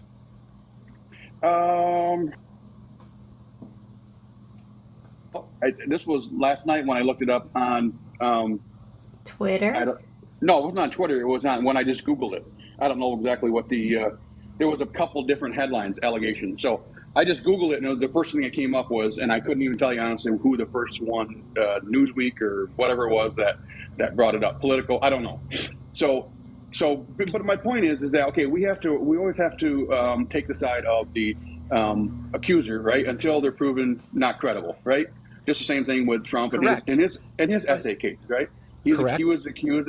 So and I don't take it lightly either. So something like this comes up, I mean, it's just kind of like, swept under the rug and not talked about, Well, it's actually here's the problem, Jim. Okay, I'm gonna make an assumption right now that you're being sincere about this, because this is the second person today, and this is the problem. So we're 22 days away from the election, right? 22 days. Yep. Okay, and the right is so desperate to try to take the spotlight away from Donald Trump, who is an adjudicated sexual abuser. Let's be real, he's a rapist. So they will literally glom onto anything. The reason I keep asking about sources is because no one's been able to give a source for this story other than Lacking Surrectionist, which is an account on Twitter who is known for spreading misinformation. These stories have been debunked because of the fact of the people that have gone through it and done the fact checking, look at the images, they look for things that are photoshopped, they look for things that are edited, they look for statements of the actual person. There's so much reporting to contradict this story. But would it matter? Because you're just going to choose to believe it anyway, right? No, if it's debunked, I absolutely would not. If it's something that came out that he, but the fact that he can name certain tattoos or body marks that Tim Walz has on him that nobody else would know. According to whom, though? According to whom? According to the letter that he wrote. The letter that he wrote. Right. The letter that he wrote that again has. Yeah. My point is that does it matter? Does it matter? I get it. Are you just going to choose to believe it? You see how frustrated you're getting? The same thing is frustration when it comes to the other. No, I'm frustrated, Jim, because I'm trying to. This is what I'm trying to ask. Okay, I'm frustrated because it feels like no matter what we say, no matter if we tell you it's debunked, we show you the information, we go to the people that research this kind of stuff. We can talk about claims. No, Tim Walz did not sexually abuse a person in his care. Truth. Did Tim Walz sexually assault a high school student? No. They go through the exercise of looking at every single document. And when I bring this up, just like to our emotional average dad earlier, it doesn't matter because you guys have made up your mind that this has happened. So it doesn't matter if you're presented with the facts or the evidence to refute it. It doesn't matter because you're the ones that are supporting a rapist. You're the ones that are voting for a felon. So of course you're looking for anything you can to deflect away from him. And the same side with Trump, when you try to come up with the claim that he's an accused rapist, again, he's not accused. He's been adjudicated. He's been found liable. We could say the same thing. There was no proof of that either. I know. Yes, there was proof. Okay, well, that's what I'm saying. That's the story goes. The facts go both ways, right? No, they don't. Jim, let's talk about the difference. What's the difference? What's the difference in these cases? What's the difference? Well, he was found civilly liable, and for he what? didn't, for grape. Yep, for grape. Okay, correct. Okay, and now this case is coming out, so obviously has not had a chance to go to trial, because of the fact that he didn't think that Tim Walz was going to be the vice president pick. He thought it was going to be Shapiro. Oh, so you're saying that because coincidentally enough, 22 days prior to the election, just because you found out that Tim Walz was going to be the VP, that there was no story? So what's the fundamental difference in these cases, Jim, is the fact that Donald Trump is an adjudicated sexual predator. I get it. Gone on the record bragging about doing exactly what he did to E. Jean Carroll. Bragging about it. When you're rich, they'll let you do whatever you want. You can grab him by the pussy. Right, and I get that, and that's what my point is. I came on, just brought it up, and wanted to get your, and then you've given me your thoughts on it. That's what I wanted to know. You've So obviously seen some stuff that's debunked it. Then you know what? If that's the case, then I'll never bring it up again. I'll never talk to anybody about it again until it well, why becomes, don't you look into it yourself? I did. What did you find? And when I go to, like that did come up, the black insurrections or whatever on Twitter. I didn't go to X. That was Why one of don't the you names that was research? brought. Why don't you research the history of black insurrectionists? Do yourself a favor and research the history of it. I probably should. I don't go on Twitter. I really don't ever go on there because it's just, it's a bunch of, I don't ever spend much time on there. It's not really worth it. So, but I guess my thing was, and you said it right away, you don't talk about the creators, but it was one of the things that really, it just, last night what happened, it just kind of. Okay, stop. We Don't even bring it up again. Yeah, don't bring it up again. We don't talk about other creators. Everybody runs their space the way they want. I guess I'm encouraging you, Jim. You're the one that is voting for a rapist. Yeah. I get it. Okay, and the other issue is that, and I know it's been talked about, 100 billion times, the AB issue with me and my family. That's the part of it that I can't get past, and the fact that you would look at someone and say you are able to unalive a baby outside of the womb. It's not a baby. It's not a baby. But listen to me. A 2-year-old, you wouldn't unalive a mother would not just go and unalive her 2-year-old, right? That's not. You can't. That's not. It's a crime. Right. It's called schmurder. Right. Exactly. So why is that same security given to the 2-year-old and not to something inside the womb with fantastic, Jim. I am glad you asked. Fantastic, Tim. With a heartbeat. Jim, sorry. Yeah. So great. Since you've obviously talked about this with people before, because you said it's a point of contention with you. Are you familiar with 1 U.S. Code 8? I'm not. Oh, so no one's told you about 1 U.S. Code 8 before. All right, let me write. Yeah, so that is U.S. law, right? Why did that click on the wrong thing? The number 1 and U.S. Code? U.S. Code 8. Okay. And it's defining a person. So a person, human being, child, and individual as including born alive infants. All right. The term born alive with respect to a member of the species Homo sapiens means the complete expulsion or extraction from his or her mother of that member at any stage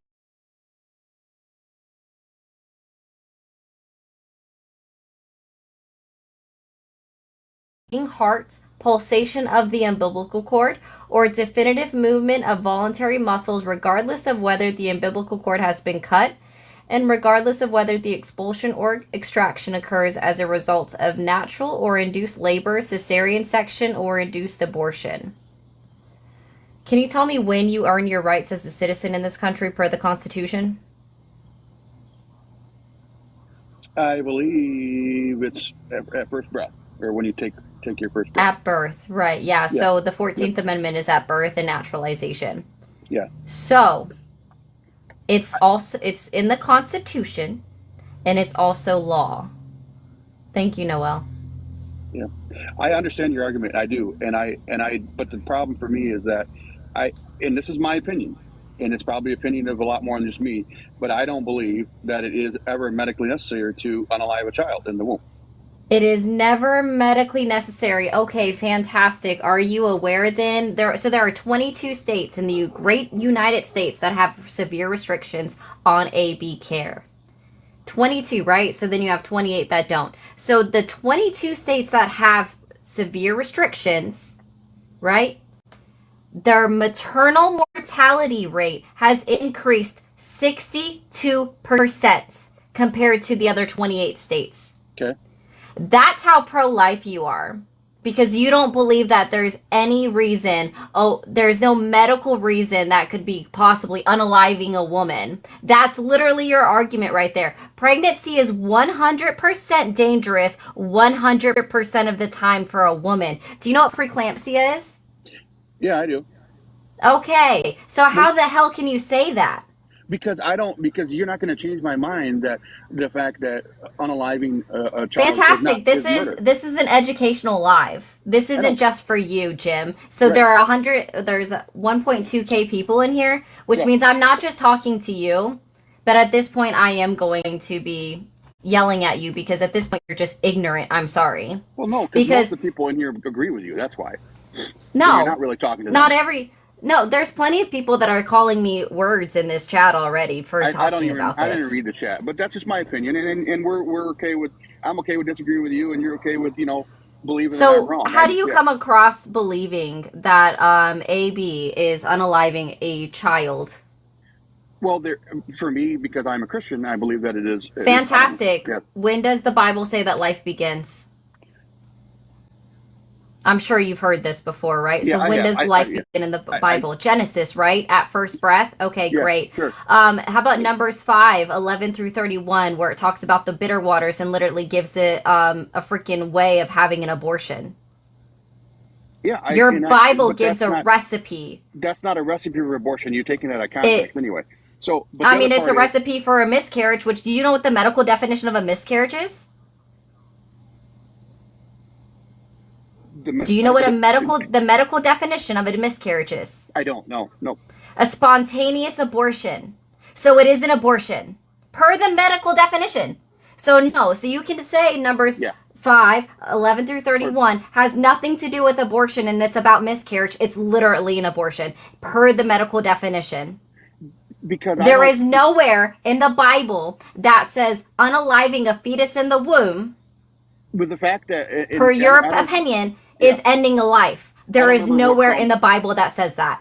So your morals are wrong. So where do you get this? Because you are not correct. I can't quote it. I'm on job, so I can't quote it word for word what psalm it is. But where God talks, He knew you in the womb, and He knew you before He created. He knew you before you were while you were in the womb, and when He created you. So the fact that He knows. When you're in the womb, that fact that was stated in the Bible, that's just one of the. And it also says life begins at first breath, right? Because that's when your soul is breathed into you. Which contradiction should we accept, Jim? Yeah. I'm not going to accept a contradiction that would say that it's okay. Well, life begins at first breath, right? Oh, I think I have a background for this. Let's see. Doesn't life begin at first breath, Jim? No, because I guess honestly, you know what? I would have to. I guess honestly, no. I'd have to go into and do a little more research on the as far as the Bible is concerned, as far as when in biblical time, or as far as the Bible is concerned, when you're considered actually. So this is what you're exerting right now, Jim. Believe when you are conceived, when the baby's conceived. So that's what you believe. That's not what the Bible says. Well, the fact that the baby has a heartbeat, the fact that you can kill anything. That's what you believe, Jim. But that's not what the Bible says. No, it does. You can't unalive something that has a heartbeat. It's not what the Bible says, Jim. This is you right now, Jim. You're in a opposition fallacy. Okay, great. I just came up here, Steve, to talk to you about what. Yeah, that's fine. I mean, you have your points to prove, and I'm not going to sit here and try to change your mind. That's what Jim, here's the problem, bro. Again, and I want to move on to somebody else. The issue is really, really simple. Okay, you and I as men have no rights to tell women what to do with their bodies. You can have an opinion all day long about abortion, Jim. And if the situation come up in your family, then don't get one. But don't use your morality to tell other women what to do. That's I disagree the circumstance. With that. I disagree. And you're with that. also as a husband, Jim, I do have the ability to insert my opinion as far as when she's pregnant. I do. Only with your family. Only with your family. Exactly. You don't get to come up here. You don't get to come up here on TikTok or any space and then try to say that you're pro-life and then actually be a freaking abortion abolitionist because you said that you don't think that at any point pregnancy is actually dangerous for a woman's health. Right? I have a friend that has permanent sciatic nerve damage from being pregnant, who has chronic migraines that she never had before after being pregnant. So you really don't. Did she choose to get pregnant, or was that just by accident? Sir, that does not matter. Sorry, I'm done. Let's not make that argument. Oh my God. That's why I don't go into those spaces where people are freaking abolitionists. They drive me crazy because that's what he is. By the way, that was an exceptional takedown, my friend. I was enjoying watching you. Jeffrey, how are you today? Jeffrey, are you there? Yes, that's exactly why the bear wins again and again. Bear's going to be busy. The bear is not going to be lonely. I'll tell you that. Jeffrey, are you there, friend? I guess not. Yeah, see, a lot of the women in the comments are saying that they have permanent nerve damage. Pizza Boy, how are you this morning? What's going on here? Pizza Boy, welcome back. Hey, how you doing? Good, how are you? Hey, can you hear me? Yes. Not really. Hey, how you doing? Are you driving? Hello. Y'all can hear me? Yeah, we got you. Yes. Nope. Okay, hey. So I'm just curious, what rights is Trump going to take away? First Amendment, Second Amendment, right to due process, women's right to their body. Should we start there? And then the Constitution. 14th Amendment. Yep. Okay. So what rights to the First Amendment, what free speech rights is he taking away? So, can you burn the American flag? Yes. Well, yeah. Before there was a famous court case, I don't know the exact date, that they ruled that it was part of free speech. There was a law that prohibited it. Texas v. Jones, 1989. Yeah, it's covered under the Constitution. Yeah. Supreme Court ruled that you can burn the flag. Donald Trump wants to throw people in jail for burning the American flag. It's a violation. Yeah, of but that's not actually one of his. Yeah, I mean that's his opinion, but that's not one of his policies on Agenda 47, is it? He said it. Okay, so then are the things that Kamala, I'm sorry, I keep saying it wrong. Kamala Harris, are the things that she said are like in her past, are we going to hold her to those? Because Tell me something. ever since 2020, tell me something in her past that's going to violate your constitutional rights. Mandatory gun buybacks. Voluntary. Never said mandatory. No, she said mandatory prior to 2020. No, she didn't. She said voluntary. There's several videos of her saying that she supports mandatory gun buybacks. Video. Yeah, mandatory. So again, voluntary. No, mandatory is what she was on camera saying several times. I'm telling you, this is a fact. Okay. We can agree to disagree on what she said, but we can move forward. But that's what she said. No, we're not going to agree to disagree. So again, Donald Trump wants to take away your First Amendment right. That's just one example. He also wants to throw people in jail for criticizing Supreme Court justices. You cool with that? Okay, well then that's fine. Then Kamala Harris wants to take away your Second Amendment rights. No, she doesn't. Well, I'm telling you, everyone in the comments section, can you please tell this man that Kamala Harris, prior to 2020, absolutely ran on the policy position that Kamala ran on the policy position that she was going to support mandatory gun buybacks. This is all true. You can look it up on YouTube. This is all facts. Now, and then she moved to voluntary. She moved to voluntary after she supported mandatory. So ever since 2020, she adopted more moderate policies because it basically in exchange for her vice presidency. At a September 2019 campaign event, Harris told reporters that confiscating commonly owned semi-automatic firearms was a good idea. Elaborating on her support for a compulsory buyback program, Harris added, "We have to work out the details. There are a lot of details, but I do support gun. We need to get guns off the street." On September 16, 2019, hold on. The candidate responded, "I do believe that we need to do buybacks. I'd prefer voluntary," making clear that she believes America's Second Amendment rights are not debatable. So, will you do me a favor after this? Wait a second. There's context to every single story, friend. Right? Understand. So, understood. Talk about confiscating guns, saying it's a good idea. Quite frankly, I don't believe there should be any semi-automatics available to any citizen, quite frankly. So I would support that. But I also respect the Second Amendment right because I'm a gun owner. So she did not say it's a mandatory buyback. That's fine. There's a difference. Whereas Donald Trump says, hold on. Whereas Donald Trump said, we should take your firearms before due process. Yeah, well, what Donald Trump was referring to. Here we go. Decoder ring. Referring to was having a. Am I good? Yep, we can hear you. Am I good?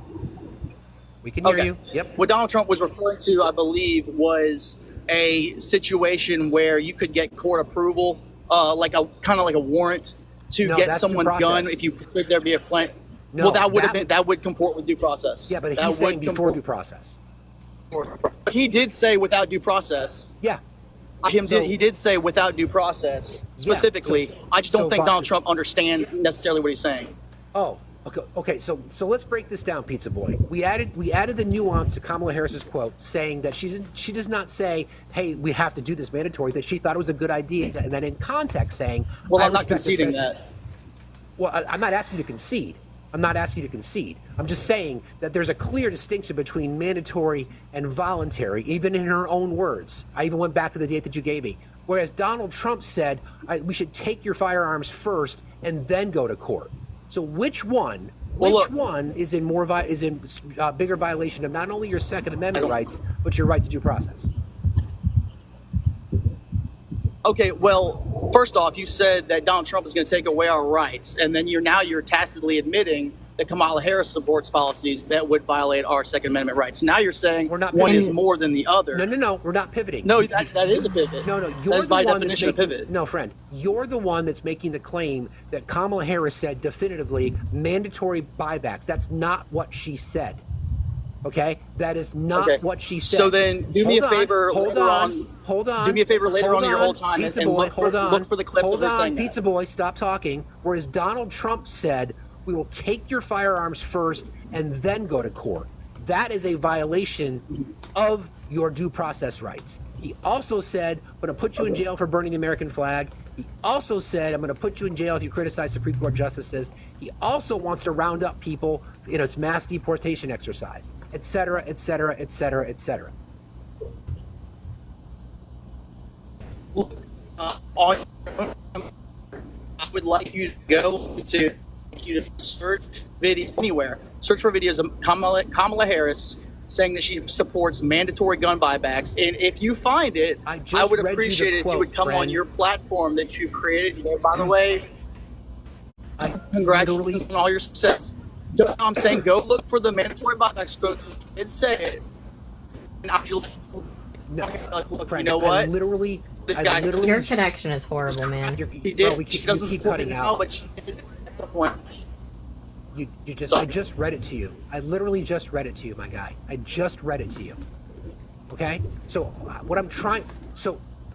why is it that you could not acknowledge the fact that Donald Trump wants to put people in jail for burning the American flag? It's a violation of your constitutional right. Wants to put people in jail for criticizing judges. A violation of your constitutional right. Due process. Okay. Violation of your constitutional right. I don't think we're gonna agree on the guns, but I would like to. Y'all were just talking about AB, so I'd like to go AB. Y'all think that there's constitutional right to AB? I would like to acknowledge the fact that Donald Trump wants to violate your First Amendment rights by wanting to throw you in jail for burning the American flag. Yes or no? I will acknowledge that he said that, and I don't support that. Yes, so okay. I guess that would be a violation. I don't think it would ever happen because I don't think I don't think our Senate and House would ever allow something like that to happen. Okay, so then are we saying things that are being said, if they can't happen, are irrelevant? Is that what you're saying? Well, I would say the same thing for Kamala Harris. A lot of things that she wants to do are not going to pass through Congress too. So that's why I think that talking about these policies they're kind of a stalemate on both sides. No, it's not a both sides thing, friend. It's just not a both sides thing. I mean, almost every single one of Kamala's policies require Congress. So does every policy. No, Donald Trump put in 94 executive actions to slow the crossing of the border. Executive orders not part on policy. That is policy. No, it's executive not. orders are temporary. Policy is not just policy is not just what you can get through Congress. Yes, it is. Executive orders. Executive orders not policy. Yeah, it's not policy. They are not law, and they are temporary. And you also cannot spend any money. Pizza. Yes, it is. Oh my God. Legislation, laws being passed. That's what a policy is. Infrastructure Act is a policy. It's a law. Can I give him an L? Y'all are defining policy. Y'all are defining policy in a way that fits with your narrative. No, policy is the way that an administration administers its oath. No, right? So that's it's not true. Yes, it is. Pizza Boy, you're wrong. What's the definition? What's the definition of policy? Because an executive order, sir, is not law. It's subject to the courts. Okay, so legislation. Excuse me. So is legislation. No, it's not. Legislation's knocked down all the time by the Supreme Court. The Supreme Court is the final arbiter of constitutional interpretation. If the legislature passes a law that violates the Constitution, the Supreme Court can strike it down. Yes or no?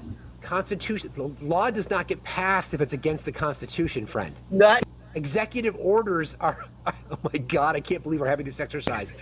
Executive orders are not law, which is exactly why they get. No, they're not. Yes, they are. Executive orders are not law. How are they not law? Because they're an executive order. You're just saying executive order back to me, dude. Oh look, my God. Here's the thing. I passed the bar. Fantastic. Would you like? No, I highly. No, you're not. No, you're not. Okay, so no, now you're not. continue. How I'm not gonna about continue because you, you know Mass? that Do you I'm right agree and that you're with? Would you? Oh my God, you are not right. Would you agree with UMass of Amherst saying executive order is not a law? No, I would not agree with that. Literally right there. It's a fucking college, bro. It's not a law. Just because a liberal college said something is not a law doesn't mean it's not. Oh, law. now it's a liberal. I love it. Okay, look, What are we're the not most going to agree on common this point. I would like to go to something more substantive. No, we're not going to finish this because we're not done dog walking you yet. One of the most It common is- presidential y'all documents. are dog walking shit. Oh Look, yeah, we are. What? One of the most common presidential documents in our modern government is an executive order. Every American president has issued at least one, totaling more than, as of this writing, 13,731 since George Look, Washington. y'all aren't office. going to reach anybody if y'all can't agree to disagree Changes on certain made by points and move executive on. order or executive orders Y'all rarely aren't gonna reach explained but are anybody. not legal under our Y'all are in an constitutional echo chamber. system. Oh my God. All right. Wow. Let's move on. Can we move on to AB and agree to disagree? Take the L, friend. Okay, I'll take the L right now if y'all move on to abortion. So I'll give that to you. I'd like you to. This is what That I'd like makes you you to feel say, better. Pizza Boy. Y'all can have this L that doesn't mean anything to me. This is what I'd like you to say, Let's Pizza move Boy. on. This is what I'd like you to say. Well, you'd like me to say something because you like to control people. That's what the left Executive likes to orders do. are not They like law. to control. No, y'all I'd just have like to you- have an answer because y'all are controlling. If you have any self-respect, you'll move on to AB. Oh, I've got plenty of self-respect. Trust me. Okay, let's move on to AB. No, you don't run the show, friend. I would like you to say this: executive orders are not law. Is there a constitutional right to abortion? Executive orders are not law. Is there a constitutional right to abortion? Under privacy, yes, there was. Okay. Executive What is orders the law are not of law. What is the right to privacy? Executive orders are not law. Say it. What is the right to privacy? Say it, friend. What is the right to privacy? Say it, friend. Executive Why orders won't are you not answer law. the question? What is the I right to will. privacy? I will. Executive orders are not law. Say it. They are law. They are a form of law. Oh my. So I would argue, real quick facts, if anyone brings up about the constitutional right to AB, bring it up as equality, gender equality. But wow, that was. I'm an attorney. I passed the bar. I passed the bar, y'all. I think he barely reached the bar. But I'm bummed. Wow. And now it's like, dude, prove it's not a law. Because it's not a law. It's an executive order. Orders are not law. Orders are not law. It's the power of the executive branch to Oh, action. how about this? Let me read from the American Bar Association. This will be great. Shit. President of the United States, acting in his capacity as head of the executive branch, directing a federal official or administrative agency to engage in a course of action or refrain from a course of action. They are enforceable to the extent that they represent a valid exercise of the president's power. Law is not existent. This is from the American Bar Association. Does not say it's a law. Let me even do Control F, law. And let's see.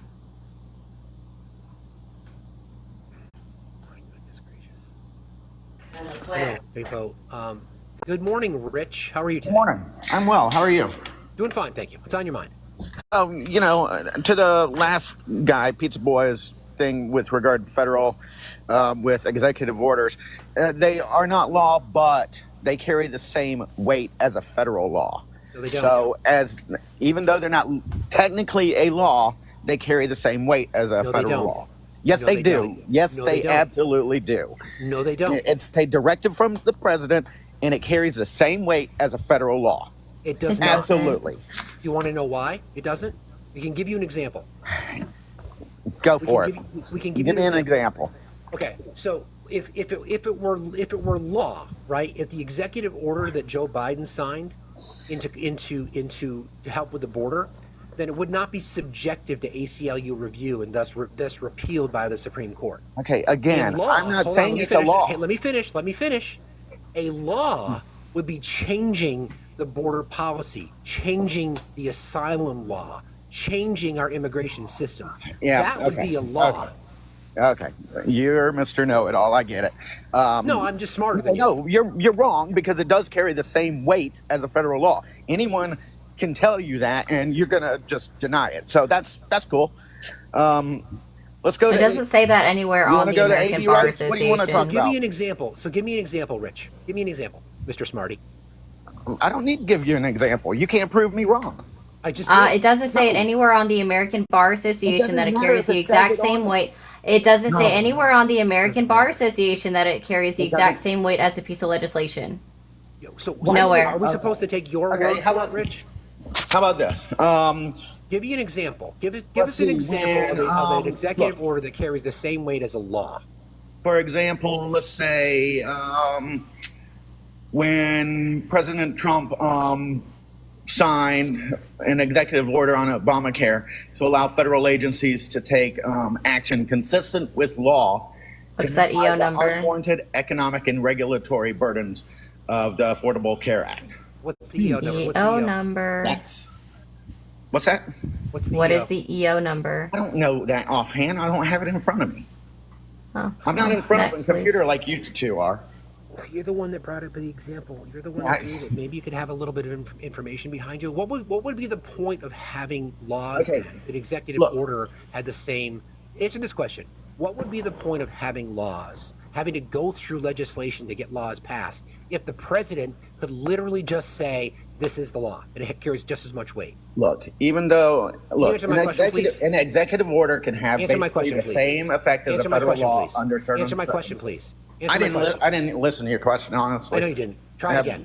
No, I don't want to. What would be the point of having? What would be the point of having Congress if we didn't need Congress to pass laws? If the executive order was just as powerful as a law?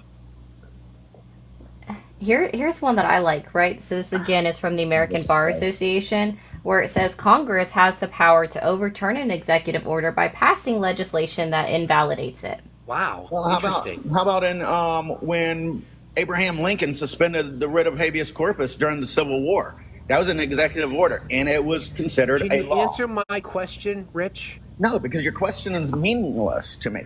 I mean, the bottom line is you're gonna try to change the narrative here and say it's not as I'm not changing the narrative, friend. You just don't know how government works. As effective as a federal law. You just don't know how government works. Oh, I actually do, but no, you don't. We're not going to get into that. Why I know how government works. But no, you don't. You yes, clearly don't.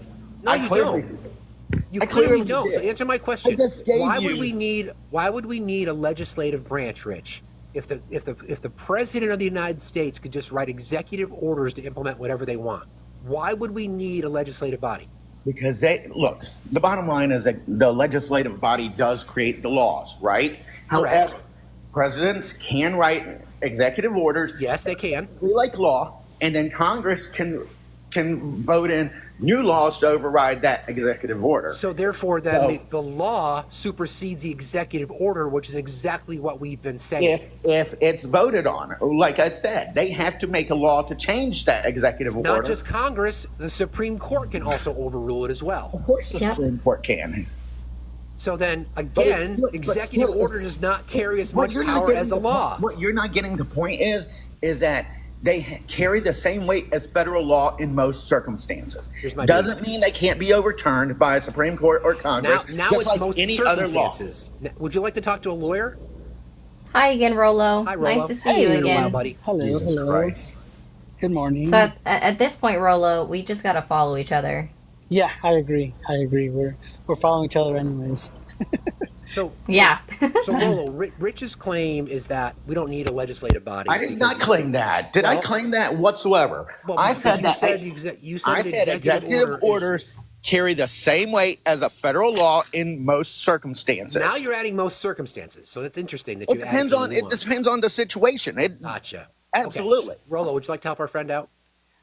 So executive orders are executive orders. They're not law. No, but they Right. carry the same weight as federal law. Now, Absolutely do.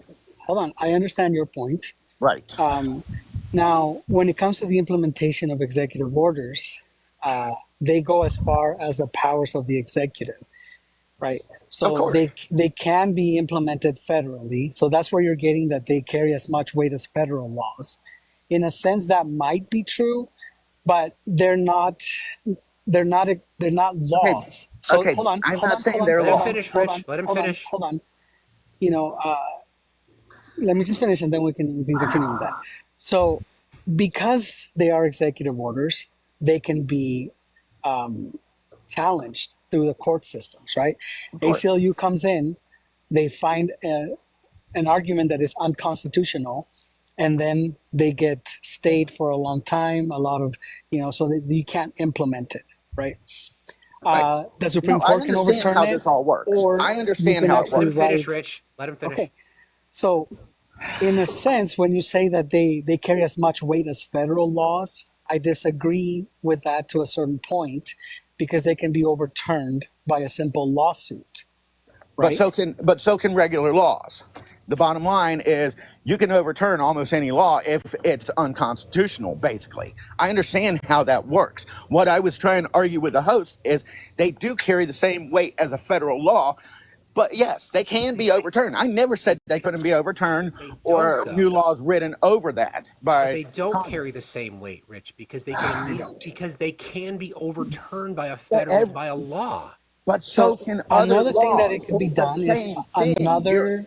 You're just circling around Rich, the point that Rich, they do carry another the same federal law. Rich, Yes. hold on, dude. So it doesn't carry the same weight. You can't put them on the same level, because another president can come and then just end that executive order, just reverse it, right? So they're just temporary fixes, and you can't say that they are I the never same said as. they weren't temporary. That was not my argument. My argument was strictly that they can carry the same weight as federal law, which they can.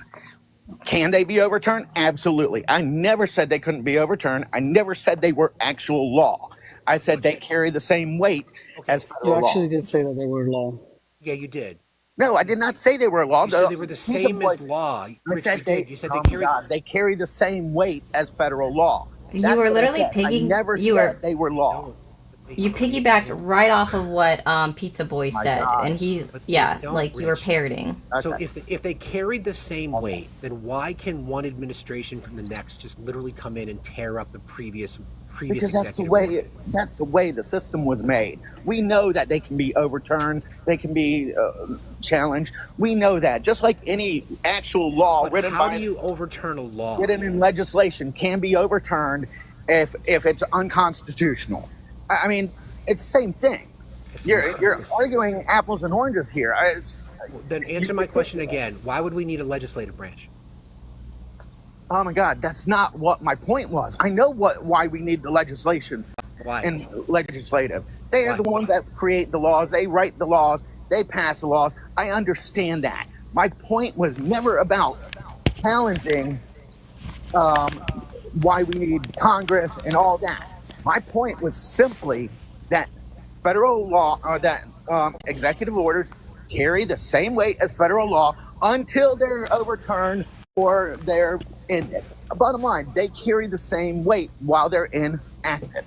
That is entirely your opinion, Rich. Absolutely your opinion, which you're entitled to. It just makes no sense. No. Yeah, I'll read this to you Oh my again. God. Well, You actually, don't I have read to this read to that. Pizza You don't have Boy. to No, read that. I'll read. I'm gonna read this part again.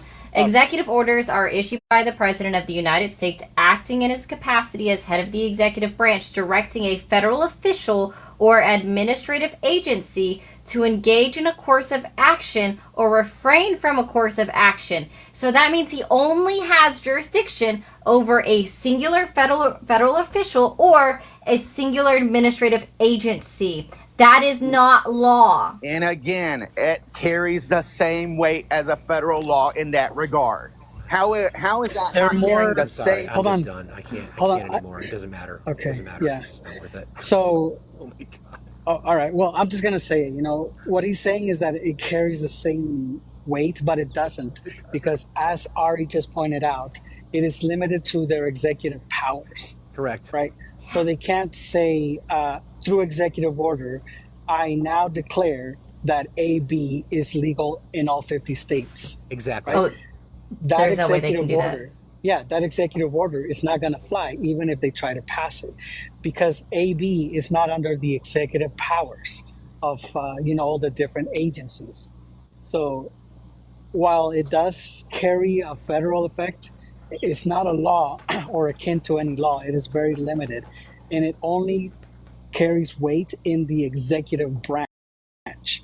Just like Ari pointed out right now, she read where if it's under, let's say, for immigration purposes, because it's an administrative procedure, right, under administrative law, and it's administrative judges, and it's under the Department of Homeland Security, which is under the executive branch, then they can effectuate a bunch of different executive orders in regards to immigration.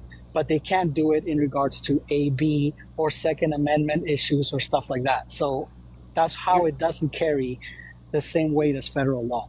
Here's a real-time example Right. of things that we can talk about. This is a great example. So, 14th Amendment, Section 3, which is the qualification clause to be president. If you have engaged in insurrection, then you are not eligible to be the president of the United States. The Supreme Court said Congress can make that determination by passing a law specific to federal elections. An executive order from the president saying, listen, I believe as the executive that anybody who commits insurrection cannot run for the presidency. That is not a law. That is not an executive order that the president could write. Congress has to do it. Therefore, they do not carry the same weight. It's just freaking nonsense. And I think it's funny. I think it's really, really funny is that because of the messaging from this guy, people think that he's got the powers of a king, and he doesn't by design. It's crazy. The whole argument drives me crazy because it, like, just by the definition alone, he can only, right, he only has authority over federal employees, federal officials, and then government agencies. So the reason he was able to write so many executive orders over the border is because it was specifically being targeted at federal agency policies. Wow. Anyway, how are you, brother? You all right? You good? I am good. I've been busy, man. I've been busy. I think there's a red blood moon or something, but yeah, there's a lot of happening in my life right now. So If anything we exciting. can do, and reach out if you need some help. Yeah, thank you. I appreciate it. I'm always listening to you. I try to come up as much as possible. I've been a little bit more active lately, but I recently, I've been opening my own law office. So it's been extremely difficult wearing all the hats right now, Yeah. So, but I appreciate everything you guys do. Appreciate you, buddy. Good to talk to you. I'm always as up here, always. but, yep. Thanks As for bringing me up. You got it, man. I'll Thanks follow for you. being Did here. I follow you already, Ari? I don't know if I followed you already. I can't click on your box right now because TikTok is I followed glitching. back. So You better. okay, I'll follow you perfect. back. Thanks All a right. lot, buddy. Thanks, See you later. Max. I'll talk to you All right, later. Bye, Rolo. Bye.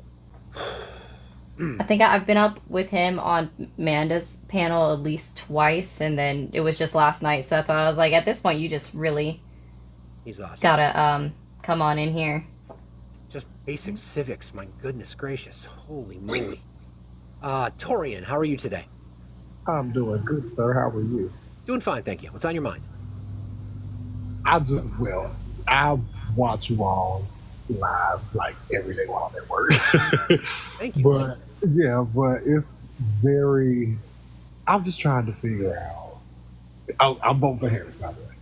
Thank you. But because the way that I have been just going through these TikTok lives and seeing how different the rhetoric is on both sides. I just cannot fathom the fact that people are really going so gun-ho for Donald Trump. When all the facts are there, the morality is lax when it comes to how he even just presents himself. And I just want to say I appreciate you all's live Thank you. Going through all of the, just trying to dismantle the MAGA rhetoric. I just want Trumpism to be abolished. I don't disagree. I appreciate you saying that, Torian. Thank you very much. Yes, sir. So y'all have a good one. You have a good day. See you later. Time for one more. Kevin, you said I'm a low IQ host. I just sent you an invite. Would you please accept the invitation and come up and talk to me about that? I think I'm decently smart, but maybe not. Maybe not. Yeah. I mean, they always want to tell me how I'm wrong, so. Yeah, I know, right? It's crazy. All right, we've got time for one more.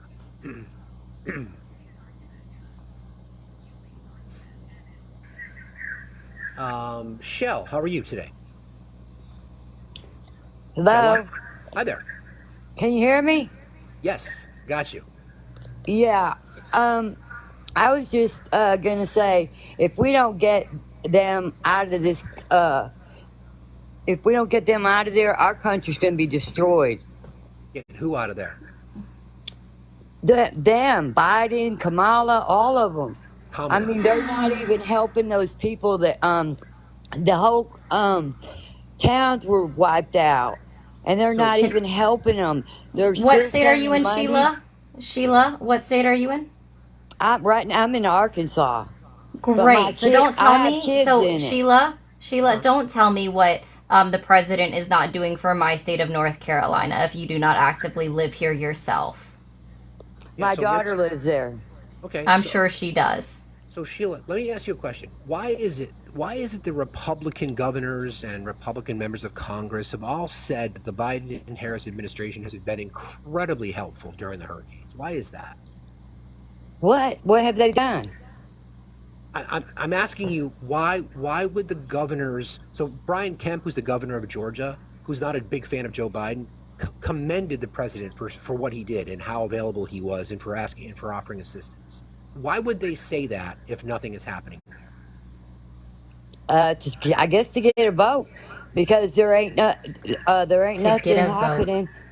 So they're not doing anything but blocking everything the people are trying to do.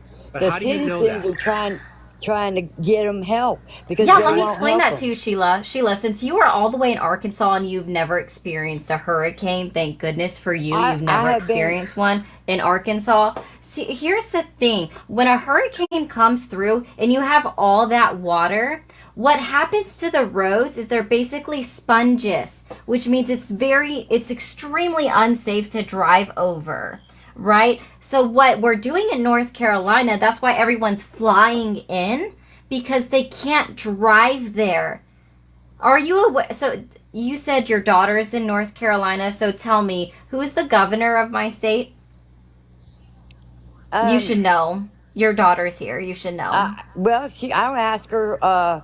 I know who the governor of Florida so you don't know. is. Okay, so you don't know. He's it's unknown. okay. If you don't know, you don't have to say it. He's not unknown. His name is Roy Cooper. He was on the short list to be the VP pick for presidential candidate Kamala Harris. He is not an unknown. Yeah. You're just living under a rock. It's cool. So, and you don't have a daughter here in North Carolina. So, Roy Cooper, my governor, told the presidents and the presidential candidates, including Donald Trump, do not come to my state until we've completed our search and rescue efforts. Yeah.